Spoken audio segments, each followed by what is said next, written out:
आर्य समाज के प्रवर्तक श्री स्वामी दयानंद जी महाराज का सिद्धांत भी द्वैतवाद कहलाता है, किंतु इन दोनों में अंतर यह है कि जहाँ श्री मध्वाचार्य जी ने अधिकतर पुराणों का आश्रय लिया है, वहाँ श्री स्वामी दयानंद जी ने वेदों, उपनिषदों, वैदिक दर्शनों और प्रामाणिक स्मृतियों का उसके साथ समन्वय दिखलाया है।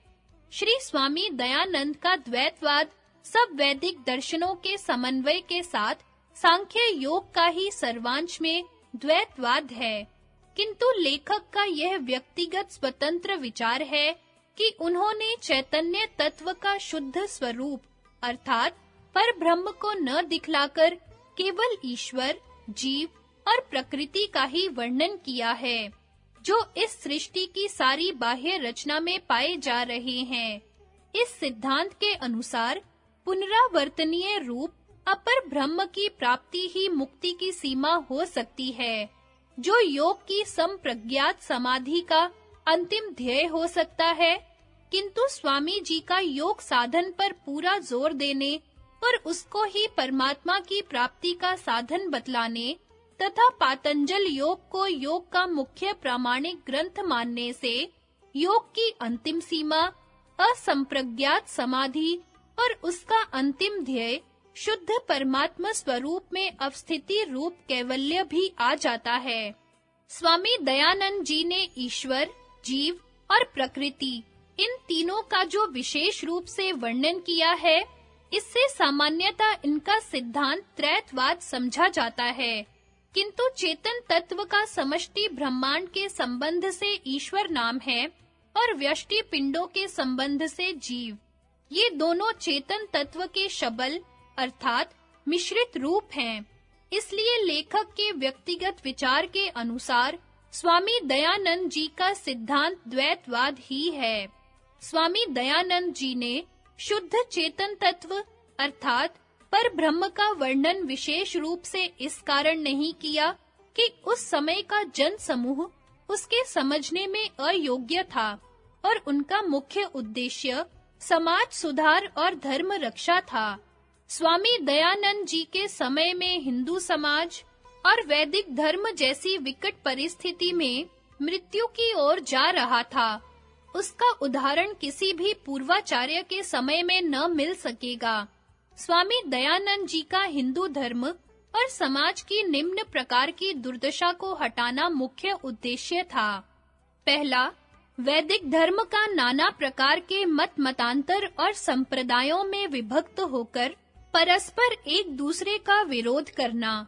दूसरा, एक ईश्वर उपासना के स्थान में न केवल अनेक देवी देवताओं किंतु भूत, प्रेत, पीर पैगंबर, कब्र, मजार आदि को सांसारिक कामनाओं के लिए पूजना। 3. मूर्ति पूजा का दुरुपयोग और मंदिर, तीर्थ आदि पवित्र स्थानों में नाना प्रकार के दुर्व्यवहार। 4. गुण, कर्म, स्वभाव को छोड़कर जन्म से जाति पांति की व्यवस्था मानने के कारण ऊंची कहलाने वाली जातियों की प्रमाद के कारण अवनति और नीची कहलाने वाली जातियों के उन्नति मार्ग में रुकावट। इसका परिणाम रूप सारे हिंदू समाज की अधोगति। 5. स्वयं अपने गुण, कर्म और स्वभाव को ऊंचा बनाने की अपेक्षा एक दूसरे को नीचा, छोटा, झूठा और अपूर्ण बतलाकर अपने को ऊंचा, बड़ा, सच्चा और पूर्ण सिद्ध करने की आसुरी चेष्टा। इस प्रकार हिंदुओं में परस्पर भ्रातृभाव, समानता, आदर और सत्कार का अभाव। 6. ऊंचे स्वर्ण कहलाने वाले संकीर्ण हृदय मनुष्यों का नीचे कहलाने वाली निर्धन जातियों का न केवल धार्मिक, सामाजिक और नागरिक अधिकारों का हरण करना, किंतु उनके प्रति पिशाचवत अत्याचार करके उनको दूसरे मजहबों के जाल में फंसने के लिए मजबूर करना। 7. बाल विवाह, वृद्ध विवाह आदि नाना प्रकार की कुरीतियां, स्त्रियों को शूद्र बतलाकर उनको जन्म सिद्ध धार्मिक अधिकारों से वंचित रखना, विधवाओं के साथ अन्याय पूर्वक दुर्व्यवहार। 8. हिंदुओं के सामाजिक, धार्मिक, राष्ट्रीय नागरिक और व्यक्तिक आदि सारे अंगों में स्वार्थमय जीवन। 9. सार्वभौम वैदिक धर्म को मूर्खता और अज्ञानता से संकीर्ण करके न केवल अन्य मतावलंबियों के लिए उसमें प्रवेश का द्वार बंद कर देना, किंतु अपनी झूठी स्वार्थ सिद्धि के लिए अपने वैदिक धर्मी छोटी-छोटी बातों में अपने से पृथक करके विधर्मियों के जाल में फंसने में सहायक होना। 10. उपर्युक्त सारे दोषों से अनुचित लाभ उठाकर दो विदेशीय मजहबों का न केवल विद्याहीन छोटी जाति वाले गांवों, पहाड़ों और जंगल में रहने वाले अनपढ़ हिंदुओं को, किंतु नीलकंठ जैसे बड़े-बड़े अंग्रेजी पढ़े हुए विद्वानों को पौराणिक कथाओं में अयुक्ति और दोष दिखलाकर अपने मजहब के जाल में फंसाना। 11. राष्ट्र का परतंत्र होना, विदेशी राज के कारण देशभक्ति, प्राचीन सभ्यता और धर्म भाषा के प्रति प्रेम का अभाव, दास्ता के विचार, विदेशी भाषा, संस्कृति और सभ्यता की ओर प्रवृत्ति इत्यादि इत्यादि। ब्रह्म सूत्र के भाष्यकार श्री वल्लभाचार्य का शुद्धाद्वैत सिद्धांत। श्री वल्लभाचार्य का जन्म विक्रमी संवत 1536 तदनुसार 1479 ईस्वी सन में हुआ। इनका ब्रह्म सूत्र पर भाष्य अणुभाष्य कहलाता है। उनका मत निर्विशेष, अद्वैत, विशिष्ट अद्वैत और द्वैत तीनों सिद्धांतों से भिन्न है। यह शंकराचार्य के समान इस बात को नहीं मानते कि जीव और ब्रह्म एक हैं और न मायात्मक जगत को मिथ्या मानते हैं, बल्कि माया को ईश्वर की इच्छा से विभक्त हुई एक शक्ति बतलाते हैं। माया अधीन जीव को बिना ईश्वर की कृपा के मोक्ष ज्ञान नहीं हो सकता, इसलिए मोक्ष का मुख्य साधन ईश्वर भक्ति है। माया रहित शुद्ध जीव और परब्रह्म एक वस्तु ही है, दो नहीं है। इसलिए इसको शुद्ध अद्वैत संप्रदाय कहते हैं। इस अंश में यह सिद्धांत सांख्य योग के सदृश है, किंतु पौराणिक रंग में इसकी दार्शनिकता छिप गई है।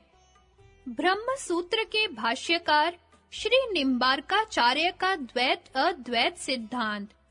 श्री निम्बार्काचार्य लगभग विक्रमी संवत 1219 तदनुसार 1162 ईस्वी सन में हुए हैं। इन्होंने वेदांत पारिजात नाम से ब्रह्म सूत्र पर भाष्य लिखा है। जीव, जगत और ईश्वर के संबंध में इनका मत है कि यद्यपि ये तीनों परस्पर भिन्न हैं, तथापि जीव और जगत का व्यवहार तथा अस्तित्व ईश्वर की इच्छा पर अवलंबित हैं, स्वतंत्र नहीं है और ईश्वर में ही जीव और जगत के सूक्ष्म तत्व रहते हैं।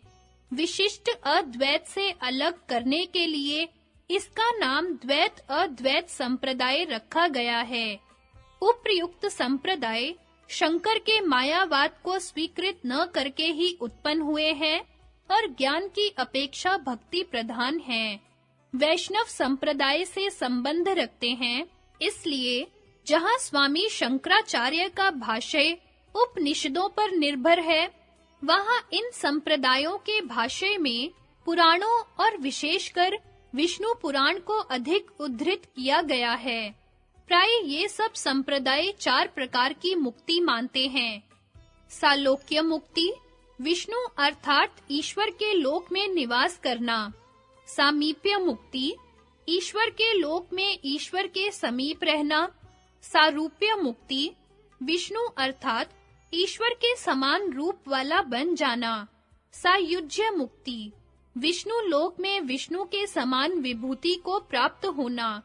ये मुक्ति की अवस्थाएं एक प्रकार से ध्योलोक अर्थात सूक्ष्म जगत के स्वः, मह, जनः, तपः और सत्यम के अंतर्गत हो सकती हैं। ब्रह्म सूत्र पर विज्ञान भिक्षु का भाष्य नए ढंग का विज्ञानमृत नाम से है, जिसमें श्रुति, स्मृति और दर्शनों की एक तात्पर्य में संगति दिखलाई गई है, किंतु वह किसी भी सांप्रदायिक रूप में नहीं है। ब्रह्म सूत्रों में अन्य वैदिक दर्शनों का खंडन नहीं है। ब्रह्म सूत्रों में किसी वैदिक दर्शन का खंडन नहीं है, बल्कि श्री व्यास जी ने तो जिन सिद्धांतों में अन्य विद्वानों का उनसे मतभेद था, उनको भी आदर पूर्वक दिखलाया है। किंतु सांप्रदायिक आचार्यों ने जहां सूत्रों के शब्दों से अपने संप्रदाय के पक्ष में और अपने से भिन्न संप्रदायों के विपक्ष में अर्थ निकालने में खींचातानी की है, वहां प्राचीन तत्ववेता ऋषियों के दर्शनों को भी, जो वेदों के उपांग रूप हैं, दूषित ठहराने में पूरा जोर लगाया है। इसी कारण कणाद मुनि प्रणीत वैशेषिक और कपिल मुनि के सांख्य का ब्रह्म सूत्रों में खंडन होने का भ्रम हुआ है। जन्माधस्य यतः के अर्थ जो तैत्तिरीय उपनिषद के यतो वा इमानि भूतानि जायन्ते येन जातानि जीवन्ति यत् प्रयन्ते भी संविशन्ति तद विजिज्ञासस्व तद ब्रह्मोति के प्रतीक में है। 3 प्रकार से ये हो सकते हैं। 1. जगत की उत्पत्ति, स्थिति और प्रलय का अभिन्न उपादान निमित्त कारण जड़ तत्व है। 2. जगत की उत्पत्ति, स्थिति और प्रलय का अभिन्न निमित्त उपादान कारण चेतन तत्व है। 3. जगत की उत्पत्ति, स्थिति और प्रलय का निमित्त कारण चेतन तत्व अर्थात आत्म सत्ता और उपादान कारण जड़ तत्व अनात्म सत्ता है। इस प्रकार मुख्य 3 वाद अथवा सिद्धांत हो सकते हैं। 1. जड़ अद्वैतवाद, 2. चेतन अद्वैतवाद, 3. चेतन जड़ अर्थात आत्म अनात्म द्वैतवाद।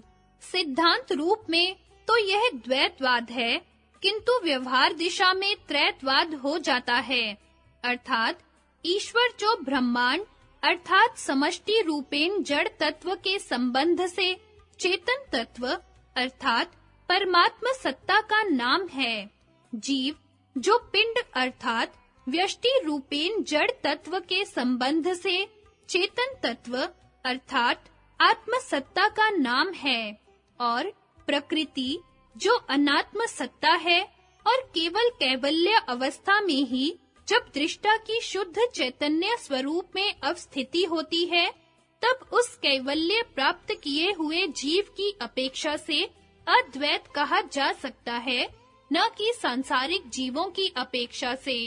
यह द्वैतवाद सांख्य, योग, न्याय, वैशेषिक चारों दर्शनों का सिद्धांत है। दुख निवृत्ति के उद्देश्य से इन प्राचीन दर्शनकारों ने खोज की है। दुख प्रतीति और उसकी निवृत्ति का प्रयत्न चेतन तत्व के अस्तित्व को सिद्ध करता है। इसलिए पहला जड़ अद्वैतवाद दूषित ठहरता है। यदि दुख चेतन तत्व का ही धर्म होता तो उसकी प्रतीति न होती, और यदि दुख की प्रतीति भी आत्मा का धर्म माना जाए तो दुख और उसकी प्रतीति दोनों चेतन तत्व का स्वाभाविक गुण होने से उसकी त्रिकाल में भी निवृत्ति असंभव होती। इसलिए दूसरा सिद्धांत चेतन अद्वैतवाद भी इनको संतुष्ट न कर सका।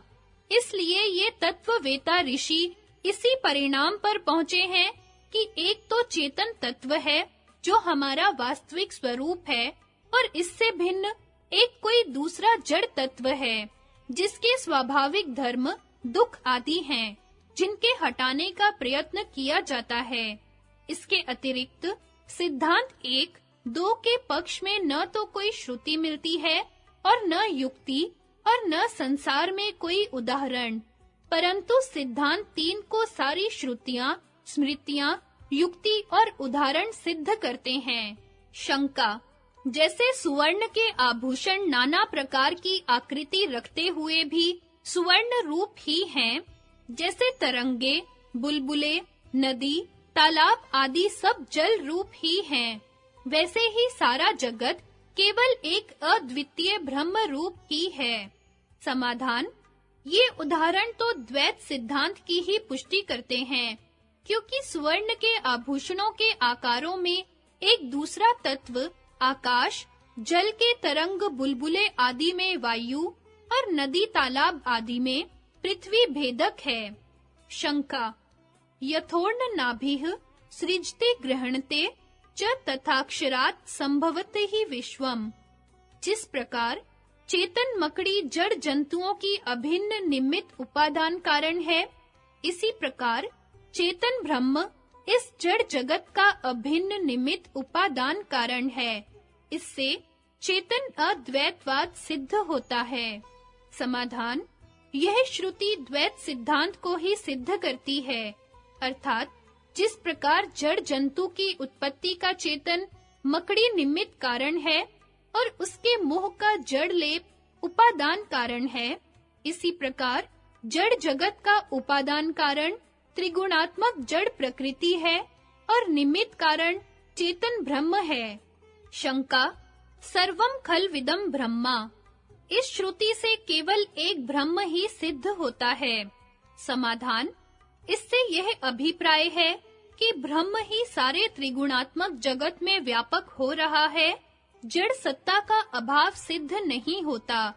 यह श्रुति ब्रह्म के शबल, अपर, साकार, सगुण अर्थात त्रिगुणात्मक प्रकृति से मिले हुए स्वरूप का बोध करा रही है, न कि शुद्ध, पर, निराकार, निर्गुण, प्रकृति से सर्वथा निखरे हुए केवली स्वरूप का।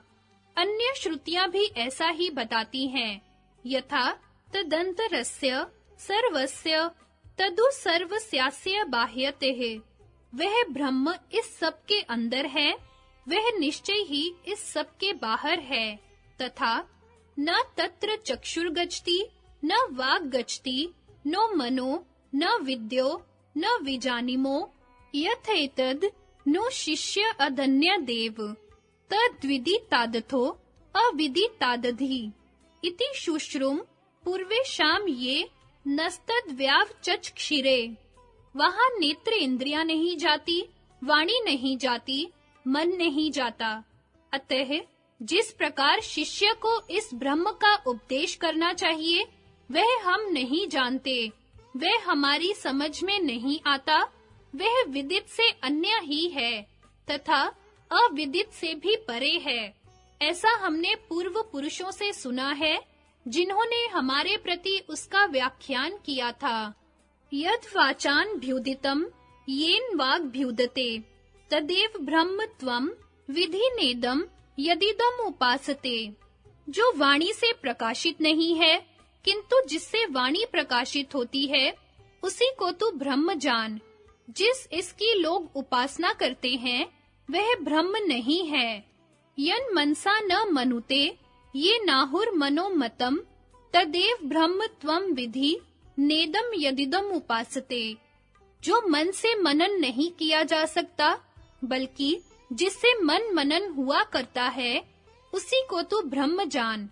जिस इसकी लोक उपासना करता है, वह ब्रह्म नहीं है। यत् चक्षुषा न पश्यति येन चक्षुंषि पश्यति तदेव ब्रह्म त्वं विधि नेदम यदिदम उपासते। जिसे कोई नेत्र द्वारा नहीं देख सकता, वरन जिसकी सहायता से नेत्र देखते हैं, उसी को तू ब्रह्म जान।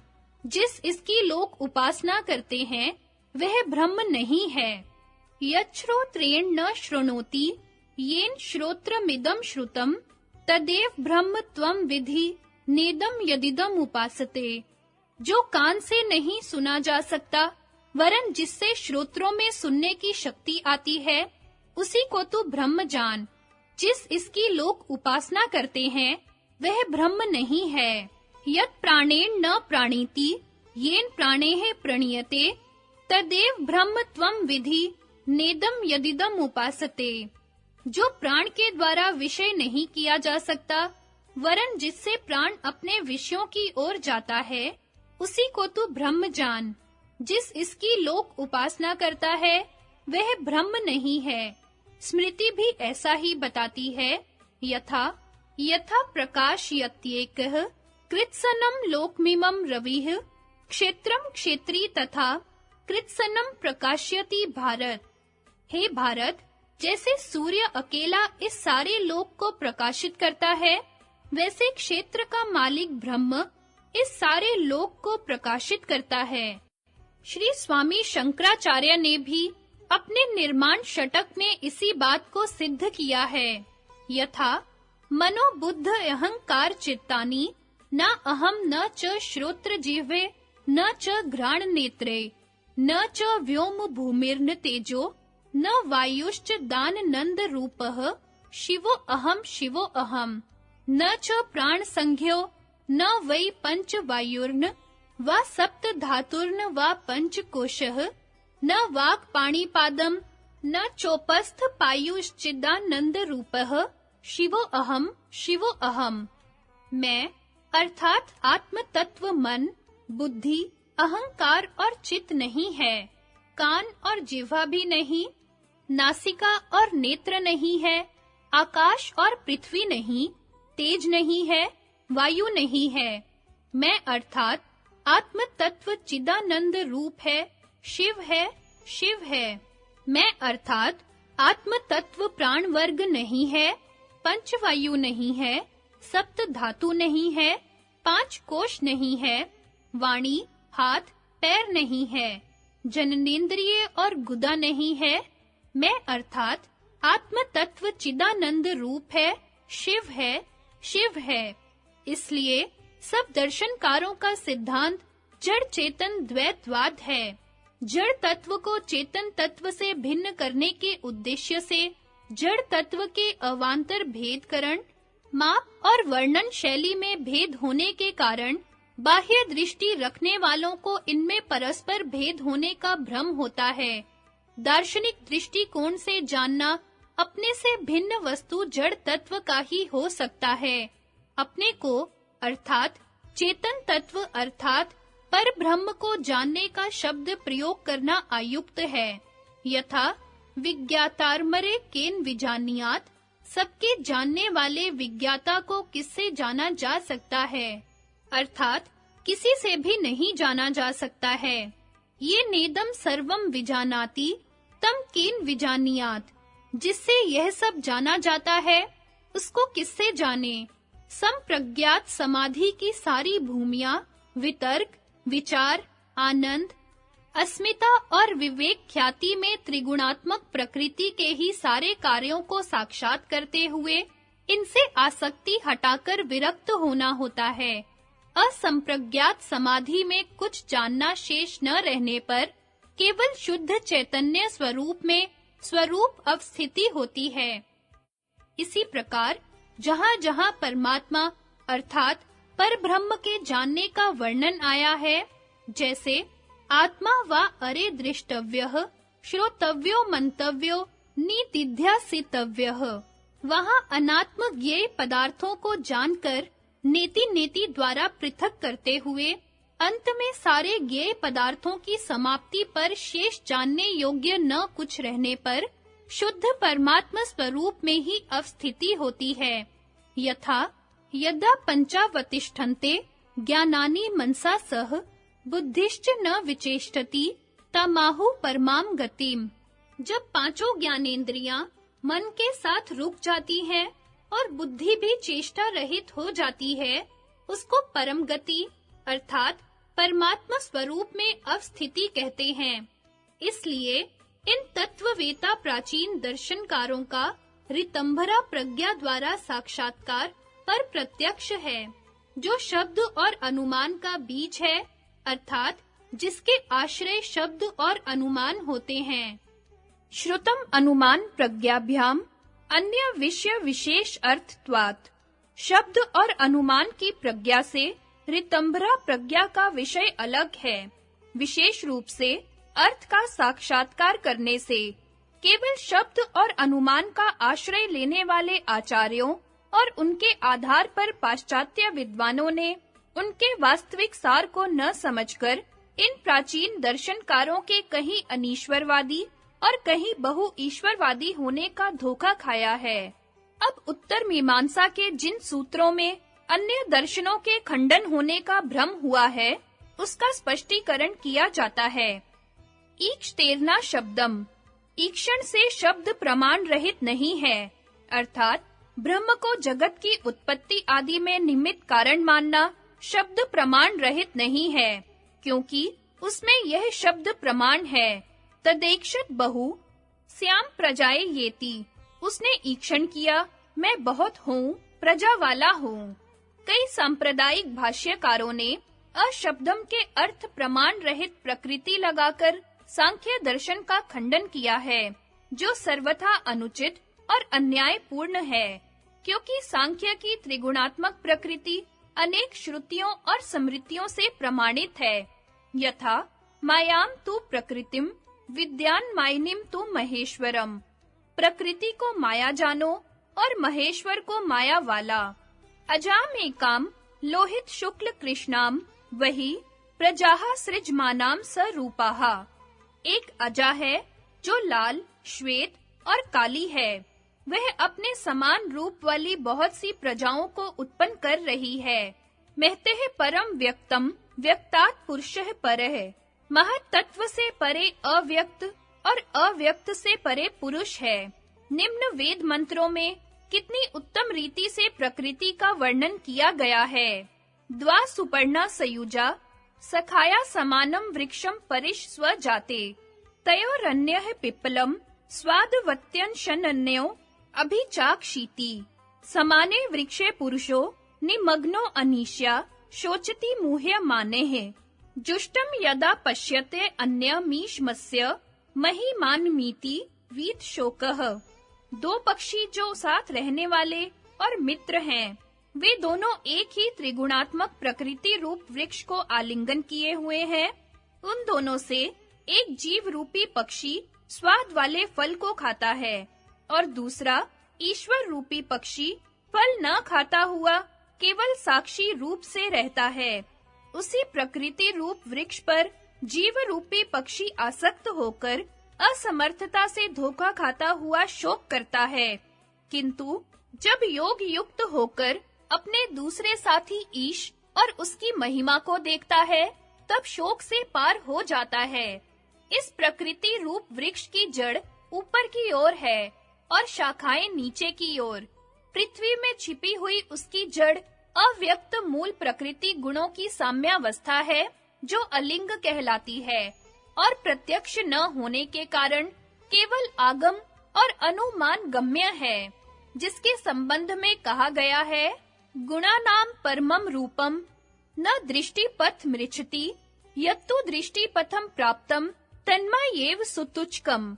अर्थ, गुणों का असली रूप अर्थात साम्य परिणाम दृष्टि गोचर नहीं होता। जो दृष्टि गोचर होता है वह माया जैसा है और अविनाशी है। दिखलाई देने वाला वृक्ष का आधार तना गुणों का प्रथम विषम परिणाम व्यक्त महत् तत्व लिंग मात्र है, जो सत्व ही सत्व है। उसमें क्रिया मात्र रज और उस क्रिया को रोकने मात्र तम है, जो कारण जगत, देवायन वाला आदित्य लोक और ओम के तीसरे पाद साधारण मनुष्यों के लिए सुषुप्ति अवस्था वाली और योगियों के लिए अस्मिता, अनुगत संप्रज्ञात समाधि और विवेक ख्याति की अवस्था वाली तीसरी मात्रा मकार है, जो आनंदमय कोश कहलाता है। यही महत् तत्व सत्व की विशुद्धता को लिए हुए विशुद्ध सत्वमय चित्त, समष्टि चित्त और ईश्वर का चित्त कहलाता है, जिसमें ईश्वर का जीवों के प्रति कल्याण करने का नित्य संकल्प, वेदों का ज्ञान, सर्वज्ञता, सर्वशक्तिमता और सारी शक्तियां निर्तिशयता को प्राप्त किए हुए विद्यमान है, और सत्व की विशुद्धता को छोड़े हुए सत्व चित्त, जीवों का चित्त, कारण शरीर कहलाता है, जो संख्या में अनंत है और सत्व चित्त की अपेक्षा परिच्छिन्न, अल्पज्ञ और अल्प शक्ति वाले हैं। और इनमें जो लेश मात्र तम है, उसमें अस्मिता, राग, द्वेष और अभिनिवेश आदि कलेशों की जन्म भूमि अविद्या वर्तमान है। यह तम विवेक ख्याति की अवस्था में अविद्या क्लेशों के दबने पर उस वृत्ति को रोकने मात्र का कार्य करता है।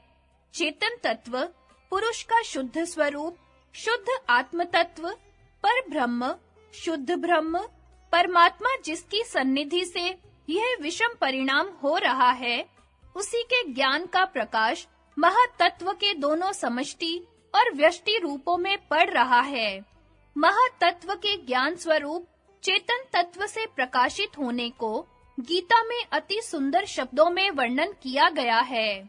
मयाध्यक्षेण प्रकृतिः सूयते स चराचरम् हेतु नानेन कौन्ते जगद्द्वि परिवर्तते मम योनिर्महद् ब्रह्म तस्मिन् गर्भं दधाम्यहम् संभवः सर्वभूतानां ततो भवति भारत। सर्वयोनिषु कौन्ते मूर्तयः संभवन्ति याः तासां ब्रह्म महद्योनिर्हम् बीजप्रदः पिता। अर्थ, हे अर्जुन, मेरा आश्रय करके प्रकृति चराचर सहित सब जगत को रचती है, इसी कारण जगत परिवर्तित हो रहा है। हे अर्जुन, मेरी योनि महत् तत्व है, उसी में मैं गर्भ रखता हूँ और उसी संयोग से सब भूतों की उत्पत्ति होती है। हे अर्जुन, सब योनियों में जो शरीर उत्पन्न होते हैं, उन सबकी योनि महत् तत्व है और उनमें बीज को डालने वाला मैं पिता हूँ। चेतन तत्व से प्रकाशित अथवा प्रतिबिंबित समष्टि चित्त समष्टि अस्मिता और व्यष्टि चित्त व्यष्टि अस्मिता कहलाते हैं। समष्टि चित्त के संबंध से चेतन तत्व ईश्वर, पुरुष विशेष, शबल ब्रह्म, साकार ब्रह्म और व्यष्टि चित्त के संबंध से जीव कहलाता है। ईश्वर उपास्य और जीव यहाँ पर प्रज्ञा रूप से उपासक है। यहाँ यह बात भी ध्यान रखने की है कि पुरुष शब्द 3 अर्थों में प्रयुक्त होता है। पहला चेतन तत्व का शुद्ध स्वरूप अर्थात परब्रह्म, शुद्ध ब्रह्म परमात्मा। दूसरा समष्टि जगत के संबंध से चेतन तत्व का शबल स्वरूप अर्थात ईश्वर, अपर ब्रह्म, शबल ब्रह्म। और तीसरा व्यष्टि शरीर के संबंध से चेतन तत्व का शबल स्वरूप अर्थात जीवात्मा। इस वृक्ष के तने में गुणों का दूसरा विषम परिणाम अविशेष रूप अहंकार है, जो विज्ञान में कोश कहलाता है और योगियों के लिए आनंद अनुगत संप्रज्ञात समाधि का स्थान है। अहंकार से उत्पन्न हुई शाखाएं गुणों का तीसरा विषम परिणाम 5 सूक्ष्म भूत और मन सहित शक्ति रूप 5 ज्ञानेंद्रियों और 5 कर्मेंद्रियां हैं।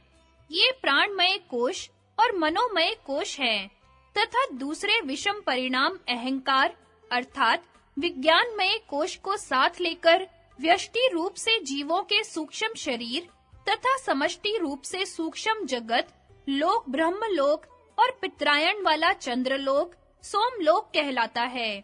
स्थूल भूतों से लेकर तन मात्राओं तक सूक्ष्मता का जो तारतम्य चला गया है, इसी को लेकर इसको 5 सूक्ष्म लोकों स्वह, मह, जनः, तपः और सत्यम में विभक्त करके दिखलाया गया है तथा उपनिषदों में गंधर्वलोक, देवलोक, पितृलोक, अजानज देवलोक, इंद्रलोक, बृहस्पति लोक, प्रजापति लोक और ब्रह्मलोक आदि कई भागों में विभक्त करके दिखलाया है।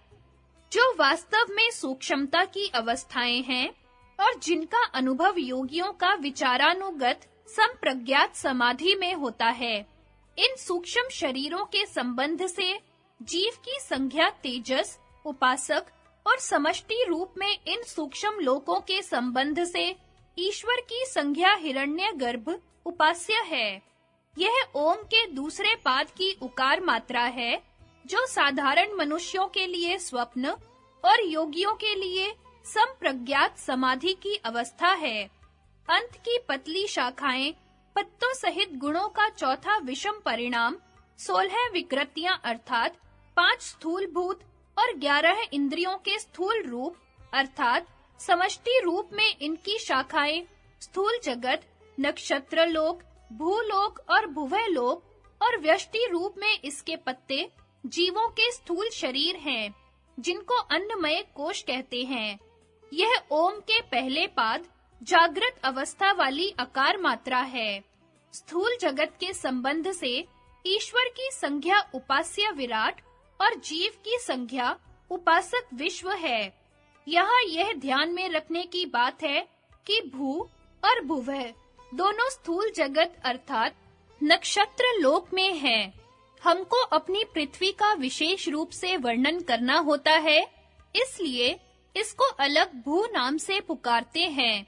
दूसरे नक्षत्र वाले हमारी पृथ्वी को भुवय में शामिल करके अपने लोक को भू कहेंगे। व्यष्टि रूप से स्थूल शरीर के अंदर सूक्ष्म शरीर और सूक्ष्म शरीर के अंदर कारण शरीर व्यापक हो रहा है और समष्टि रूप में स्थूल जगत के अंदर सूक्ष्म जगत और सूक्ष्म जगत के अंदर कारण जगत व्यापक हो रहा है। इस वृक्ष का फल जन्म, आयु और भोग है। उसका स्वाद सुख और दुख है, जिसको जीव रूपी पक्षी चखता रहता है। जीव रूपी पक्षी की असमर्थता से धोखा खाना क्रमशः अविद्या, अस्मिता, राग, द्वेष और अभिनिवेश कलेश, उनसे पाप पुण्य रूपी सकाम कर्म, सकाम कर्म से कर्माशय, कर्माशय से जन्म, आयु और भोग के लिए स्थूल शरीर रूपी अनंत अस्थिर पत्तों में घूमना है।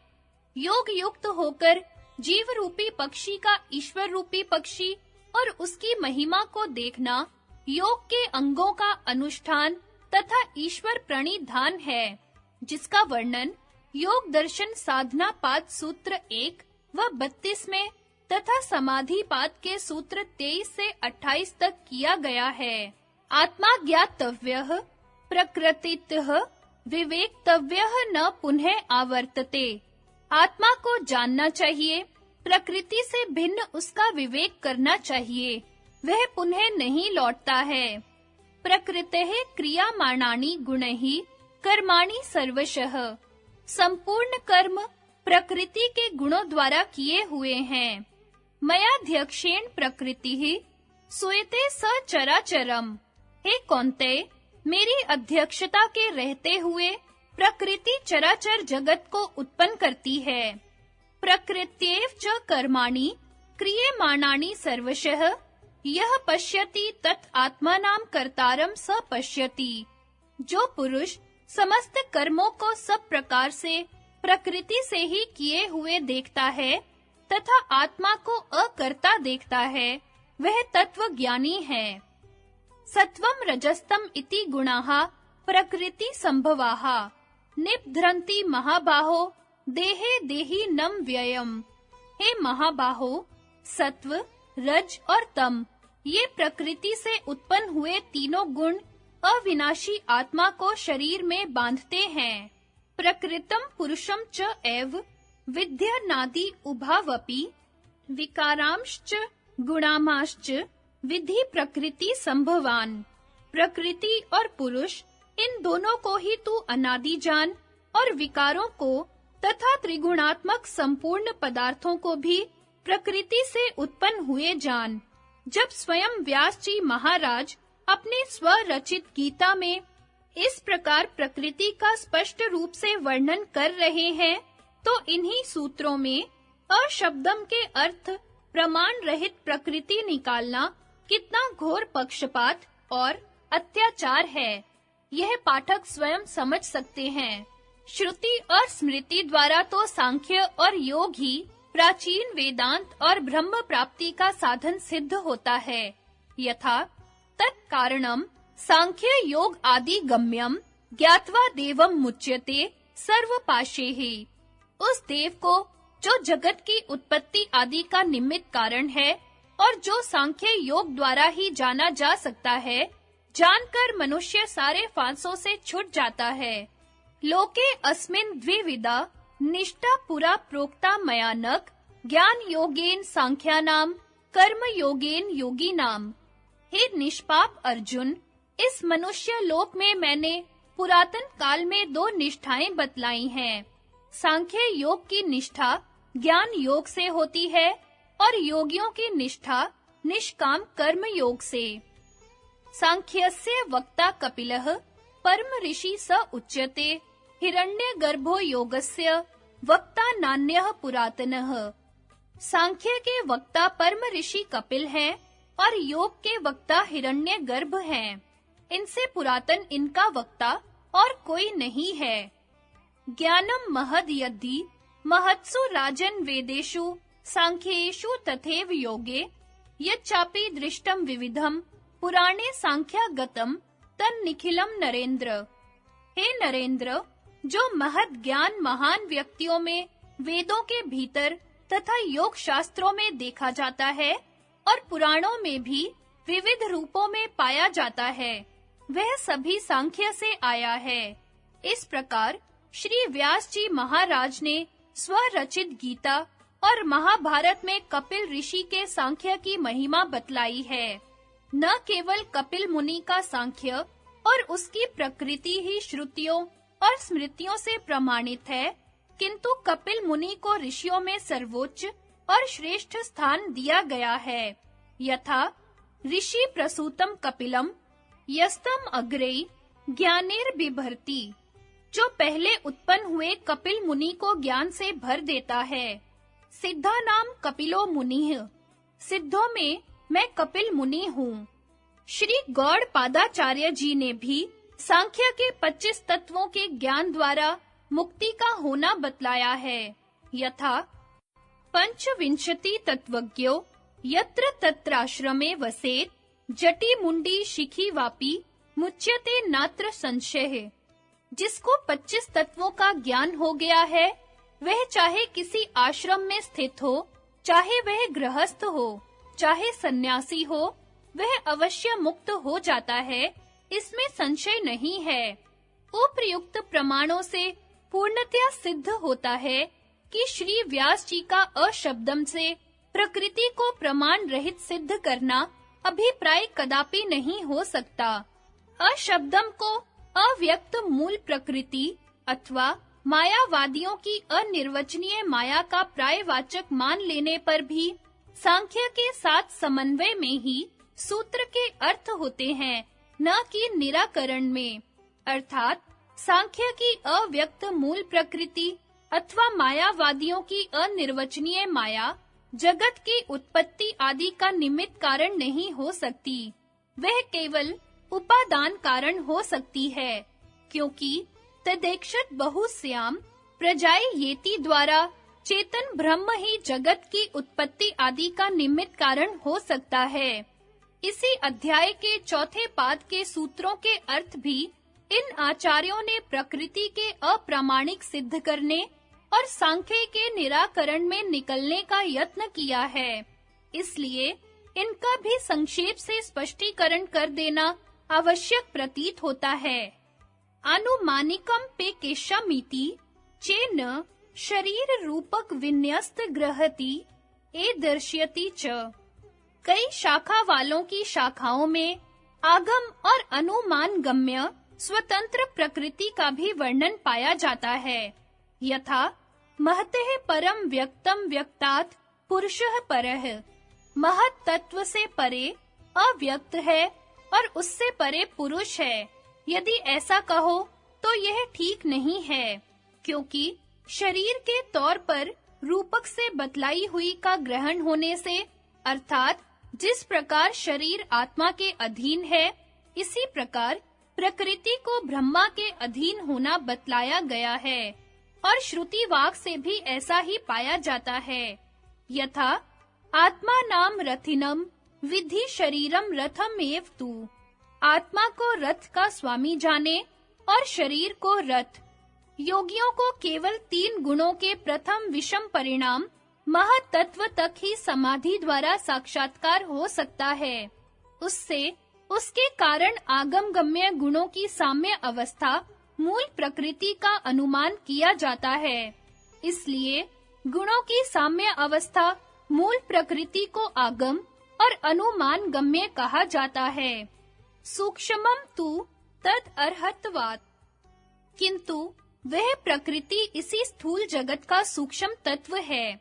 योग्य होने से, अर्थात सृष्टि का सूक्ष्म तत्व ही अव्यक्त शब्द के योग्य है। जिस प्रकार वृक्ष अपने बीज में अव्यक्त रूप से स्थित रहता है, इसी प्रकार यह सृष्टि अपने बीज सूक्ष्म तत्व में अव्यक्त रूप से स्थित रहती है। तद्धीनत्वाद अर्थवत, उपर्युक्त प्रकृति का ईश्वर के अधीन होने से और जगत की उत्पत्ति आदि में ईश्वर के सहायक होने से सार्थक अर्थात प्रयोजन वाला होना सिद्ध होता है। प्रकृति का मुख्य प्रयोजन पुरुष का भोग और अपवर्ग है। यथा प्रकाश क्रिया स्थितिशीलम भूतेन्द्रिय आत्मकम भोग अपवर्गार्थम दृश्यम। प्रकाश क्रिया है और स्थिति जिसका स्वभाव है, भूत और इंद्रिय जिसका स्वरूप है, भोग और अपवर्ग जिसका प्रयोजन है, वह दृश्य है। गेत्वा वचनाच, गेता के न कहे जाने से भी प्रकृति स्वतंत्र नहीं है, ब्रह्माधीन ही है। अर्थात पुरुष का अंतिम ध्येय प्रकृति की प्राप्ति नहीं, बल्कि ब्रह्म की प्राप्ति बतलाई गई है। इसलिए भी प्रकृति ईश्वर के अधीन ही सिद्ध होती है, न कि उससे स्वतंत्र। वत्तीति चेन्न प्राज्ञो ही प्रकरणात्। यदि ऐसा कहो कि श्रुति अव्यक्त मूल प्रकृति को भी ज्ञेय बतलाती है, यथा अशब्दम स्पर्शम रूप व्ययम तथा रसम नित्यम गंधवच्च यत् अनाद्यनंतम महतः परम ध्रुवम निचाय तन्मृत्यु मुखात् प्रमुच्यते।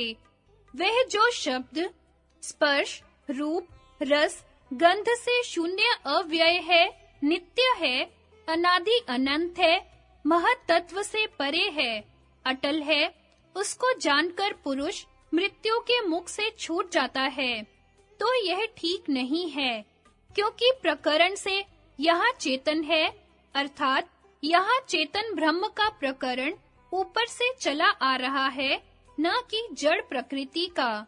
त्रयाणामेव जीवम उपन्यासः प्रश्नश्च।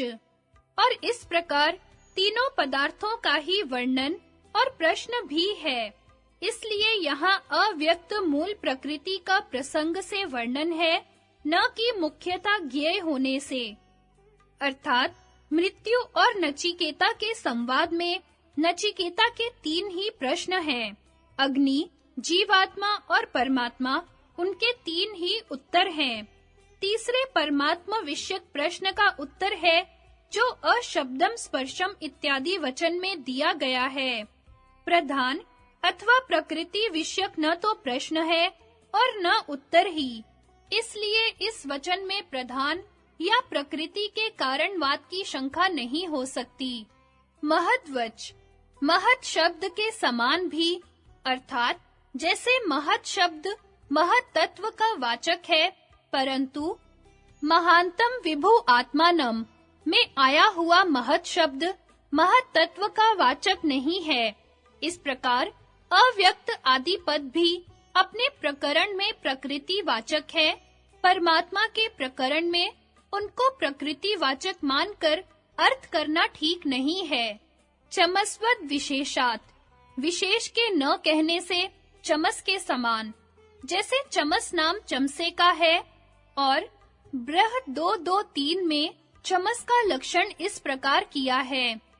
अर्वाद बिलश चमस उधर्व बुद्धनः, अर्थात जिसमें नीचे बिल हो और ऊपर बुद्धन पैंदा हो, वह चमस कहलाता है। चमस के इस लक्षण से जहाँ पर्वत की गुहा में अथवा अन्यत्र कहीं नीचे बिल और ऊपर बुद्धन अर्थात पेंदा हो तो उसको चमस नहीं कह सकते। इसी प्रकार अव्यक्त का अर्थ इंद्रियातीत होने से मूल प्रकृति को अव्यक्त कहते हैं, किंतु परमात्मा प्रकरण में आए हुए ऐसे शब्दों से मूल प्रकृति का ग्रहण नहीं किया जा सकता। प्रकरणानुसार परमात्मा के ही अर्थ हो सकते हैं। ज्योति रूप क्रमा तु तथा ही अधीयते एके, आरंभ जिसका ज्योति है, निश्चय करके कई आचार्य वैसा ही पाठ करते हैं। अजामे काम लोहित शुक्ल कृष्णाम वही प्रजा सृजमानाम सरूपाः अजो ह्योको जुष्माणो अनुशते जहात्येनाम भुक्त भोगाम जो अन्यः। यहाँ जीवात्मा, ईश्वर और प्रकृति तीनों को अजन्मा अर्थात अनादि कहा है, तो क्या कहीं अज विशेषण से जीवात्मा के प्रकरण में ईश्वर का तथा ईश्वर के प्रकरण में प्रकृति का ग्रहण कोई कर सकता है? नहीं, क्योंकि कई आचार्यों ने अपने पाठ में ज्योति से उपक्रम अर्थात आरंभ करके स्पष्ट पढ़ा है। जैसे कि छांदोग्य 6:4:1 में तेज अप और अन्न का स्वरूप स्पष्ट करने को कहा है कि यद अग्ने रोहितम रूपम तेजस तद रूपम यद शुक्लम तत्पाम यद कृष्णम तदन्नस्य। अग्नि की लपट में लाल रंग तेजस तत्व का, श्वेत अप तत्व का और काला अन्न का रूप है। इसी को सत्व, रज, तम का शुक्ल, रक्त, कृष्ण रूप मानकर त्रिगुणात्मक प्रकृति का वर्णन अजामे काम लोहित इत्यादि वाक्य में हो जाता है। अजा शब्द के प्रयोग मात्र से प्रकृति को स्वतंत्र जगत का कारण नहीं माना जा सकता। कल्पनोपदेशात मध्वादिवत अविरोधः। कल्पना पूर्वक उपदेश होने से भी मधु आदि कल्पित उपदेश के समान विरोध नहीं है। अर्थात इन तीनों के विषय में अजा शब्द न आकृति निमित्तिक है न यौगिक है, किंतु कल्पना से यह उपदेश है। अर्थात तेज, जल, अन्न रूप प्रकृति को अजा कल्पना किया गया है। जैसे कोई बकरी लोहित शुक्ल कृष्णा हो और अपने जैसी बहुत सी संतान वाली हो। कोई अज इसके भोग में आसक्त न हो, कोई भोग रहा हो, इस प्रकार की वह है। यह ऐसी कल्पना है जैसे छांदोग्य 3:1 में आदित्य को जो मिठाई नहीं है मधु कल्पना किया है, तथा बृह 5:8 में वाणी को जो गौ नहीं है धेनुक रूप में कहा गया है। न संख्योप संग्रहात अपि नाना भावात अतिरेकात। अनेक होने से और बच रहने के कारण संख्या के साथ कथन करने से भी नहीं कह सकते। जिस परमात्मा रूप आधार में प्रकृति रहती है, उसी आधार में कहीं एक प्रकृति के बदले अन्य 5 संख्या वाले पदार्थों की भी स्थिति कही गई है। इससे एक प्रकृति के बदले 5 संख्या के उपसंग्रह से विरोध आएगा। इसका उत्तर यह है कि यह विरोध नहीं है, क्योंकि एक प्रकृति के अनेक हो जाने से अनेक कथन करना विरुद्ध नहीं है, तथा 5 संख्या भी अटल नहीं है। यस्मिन् पंच जना आकाश्च प्रतिष्ठितः तमेव मन्यम आत्मानं विद्वान ब्रह्म अमृतो अमृतम। जिसमें 5 पंचजन और आकाश ठहरा हुआ है, उसी को मैं आत्मा, ब्रह्म, अमृत मानता हूँ। उसको जानकर मैं अमृत हुआ हूँ। इसमें पंचजन शब्द से 5 मनुष्य नहीं लेना है, किंतु अगले सूत्र में बतलाएंगे कि प्राण, चक्षु, श्रोत्र, अन्न और मन, इन पांचों को यहाँ पंचजन कहा है। परंतु पंचजन कहने से भी आधे रूप से 5 ही पदार्थों को नहीं कहा, किंतु आत्मा और आकाश भी 5 के अतिरिक्त पढ़े हैं, तथा एक प्रकृति के नाना रूप होने से एक के 5 कहना भी विरुद्ध नहीं है। संगति। तो फिर पंचजनाः से क्या अभिप्रेत है? उत्तर: प्राणाद्यो वाक्य शेषात्। 5 पंचजन यहाँ प्राणादि 5 है, क्योंकि वाक्य शेष में उनका ग्रहण है। यस्मिन् पंचजनाः उत्तर वाक्य में ब्रह्म का स्वरूप निरूपण करने के लिए प्राण आदि 5 कहे हैं। प्राणस्य प्राणमुत, चक्षुष चक्षुरुत, श्रोत्रस्य श्रोत्र मनस्य नाम, मनसो ये मनोविदुः। जो प्राण के प्राण, नेत्र के नेत्र, श्रोत्र के श्रोत्र, अन्न के अन्न और मन के मन को जानते हैं, इस वाक्य शेष से 1 प्राण, 2 चक्षु, 3 श्रोत्र, 4 अन्न, 5 मन, इन 5 का नाम पूर्वोक्त वाक्य में पंचजन है। संगति। यदि यह कहो कि जिनके पाठ में अन्न की गणना नहीं है, उनके पाठ में पंचजन किससे पूरे होंगे, तो इसका उत्तर अगले सूत्र में देते हैं। ज्योतिष एके शाम अस्ति अन्ने। कई शाखाओं के अन्य पद न होने पर ज्योति पद से 5 की संख्या पूरी की जाती है। अर्थात प्राणस्य प्राणम इत्यादि पूर्वोक्त मध्यांदिन पाठ में तो प्राण आदि 5 पढ़े हैं, परंतु प्राणस्य प्राणमुत, चक्षुष चक्षुरुत, श्रोत्रस्य श्रोत्रम, मनसो ये मनोविदुः। इस काण्व पाठ में अन्न नहीं पढ़ा है। इनकी 5 संख्या इस पूर्व श्लोक में पठित ज्योति से पूरी होनी चाहिए। इन सांप्रदायिक भाष्यों में दूसरे अध्याय के प्रथम 2 पादों के लगभग सभी सूत्रों के अर्थ सांख्य, योग और वैशेषिक के खंडन में लगाए गए हैं, जो वास्तव में उनके साथ समन्वय में है। इस बात को दर्शाने के उद्देश्य से यहाँ दूसरे पाद के प्रथम 10 सूत्रों को उनके पदार्थ सहित उद्धृत कर देना षट दर्शन समन्वय के इस छोटे से प्रकरण के लिए स्थाली पुलाक न्याय से पर्याप्त होगा। रचनानुपतेश्च नानुमानम।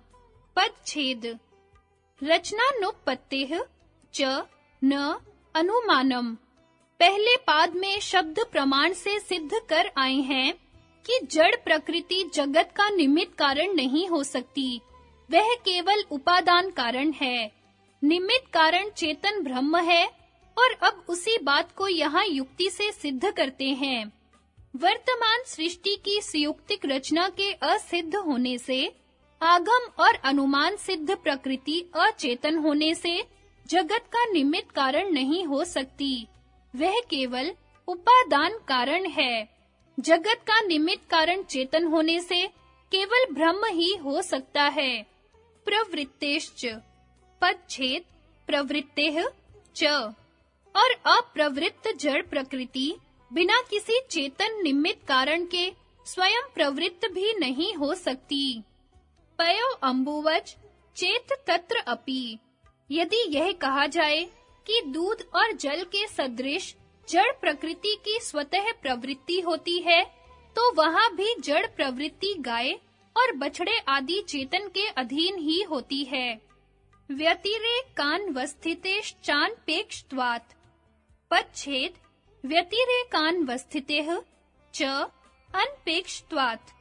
प्रकृति के पृथक भाव से अवस्थित न होने से और अपेक्षा रहित होने से भी प्रकृति नहीं, किंतु ब्रह्म ही जगत का निमित्त कारण हो सकता है। अन्यत्र भवाच् न तृणादिवत्। पदच्छेद। अन्यत्र भवात् च न तृणादिवत्।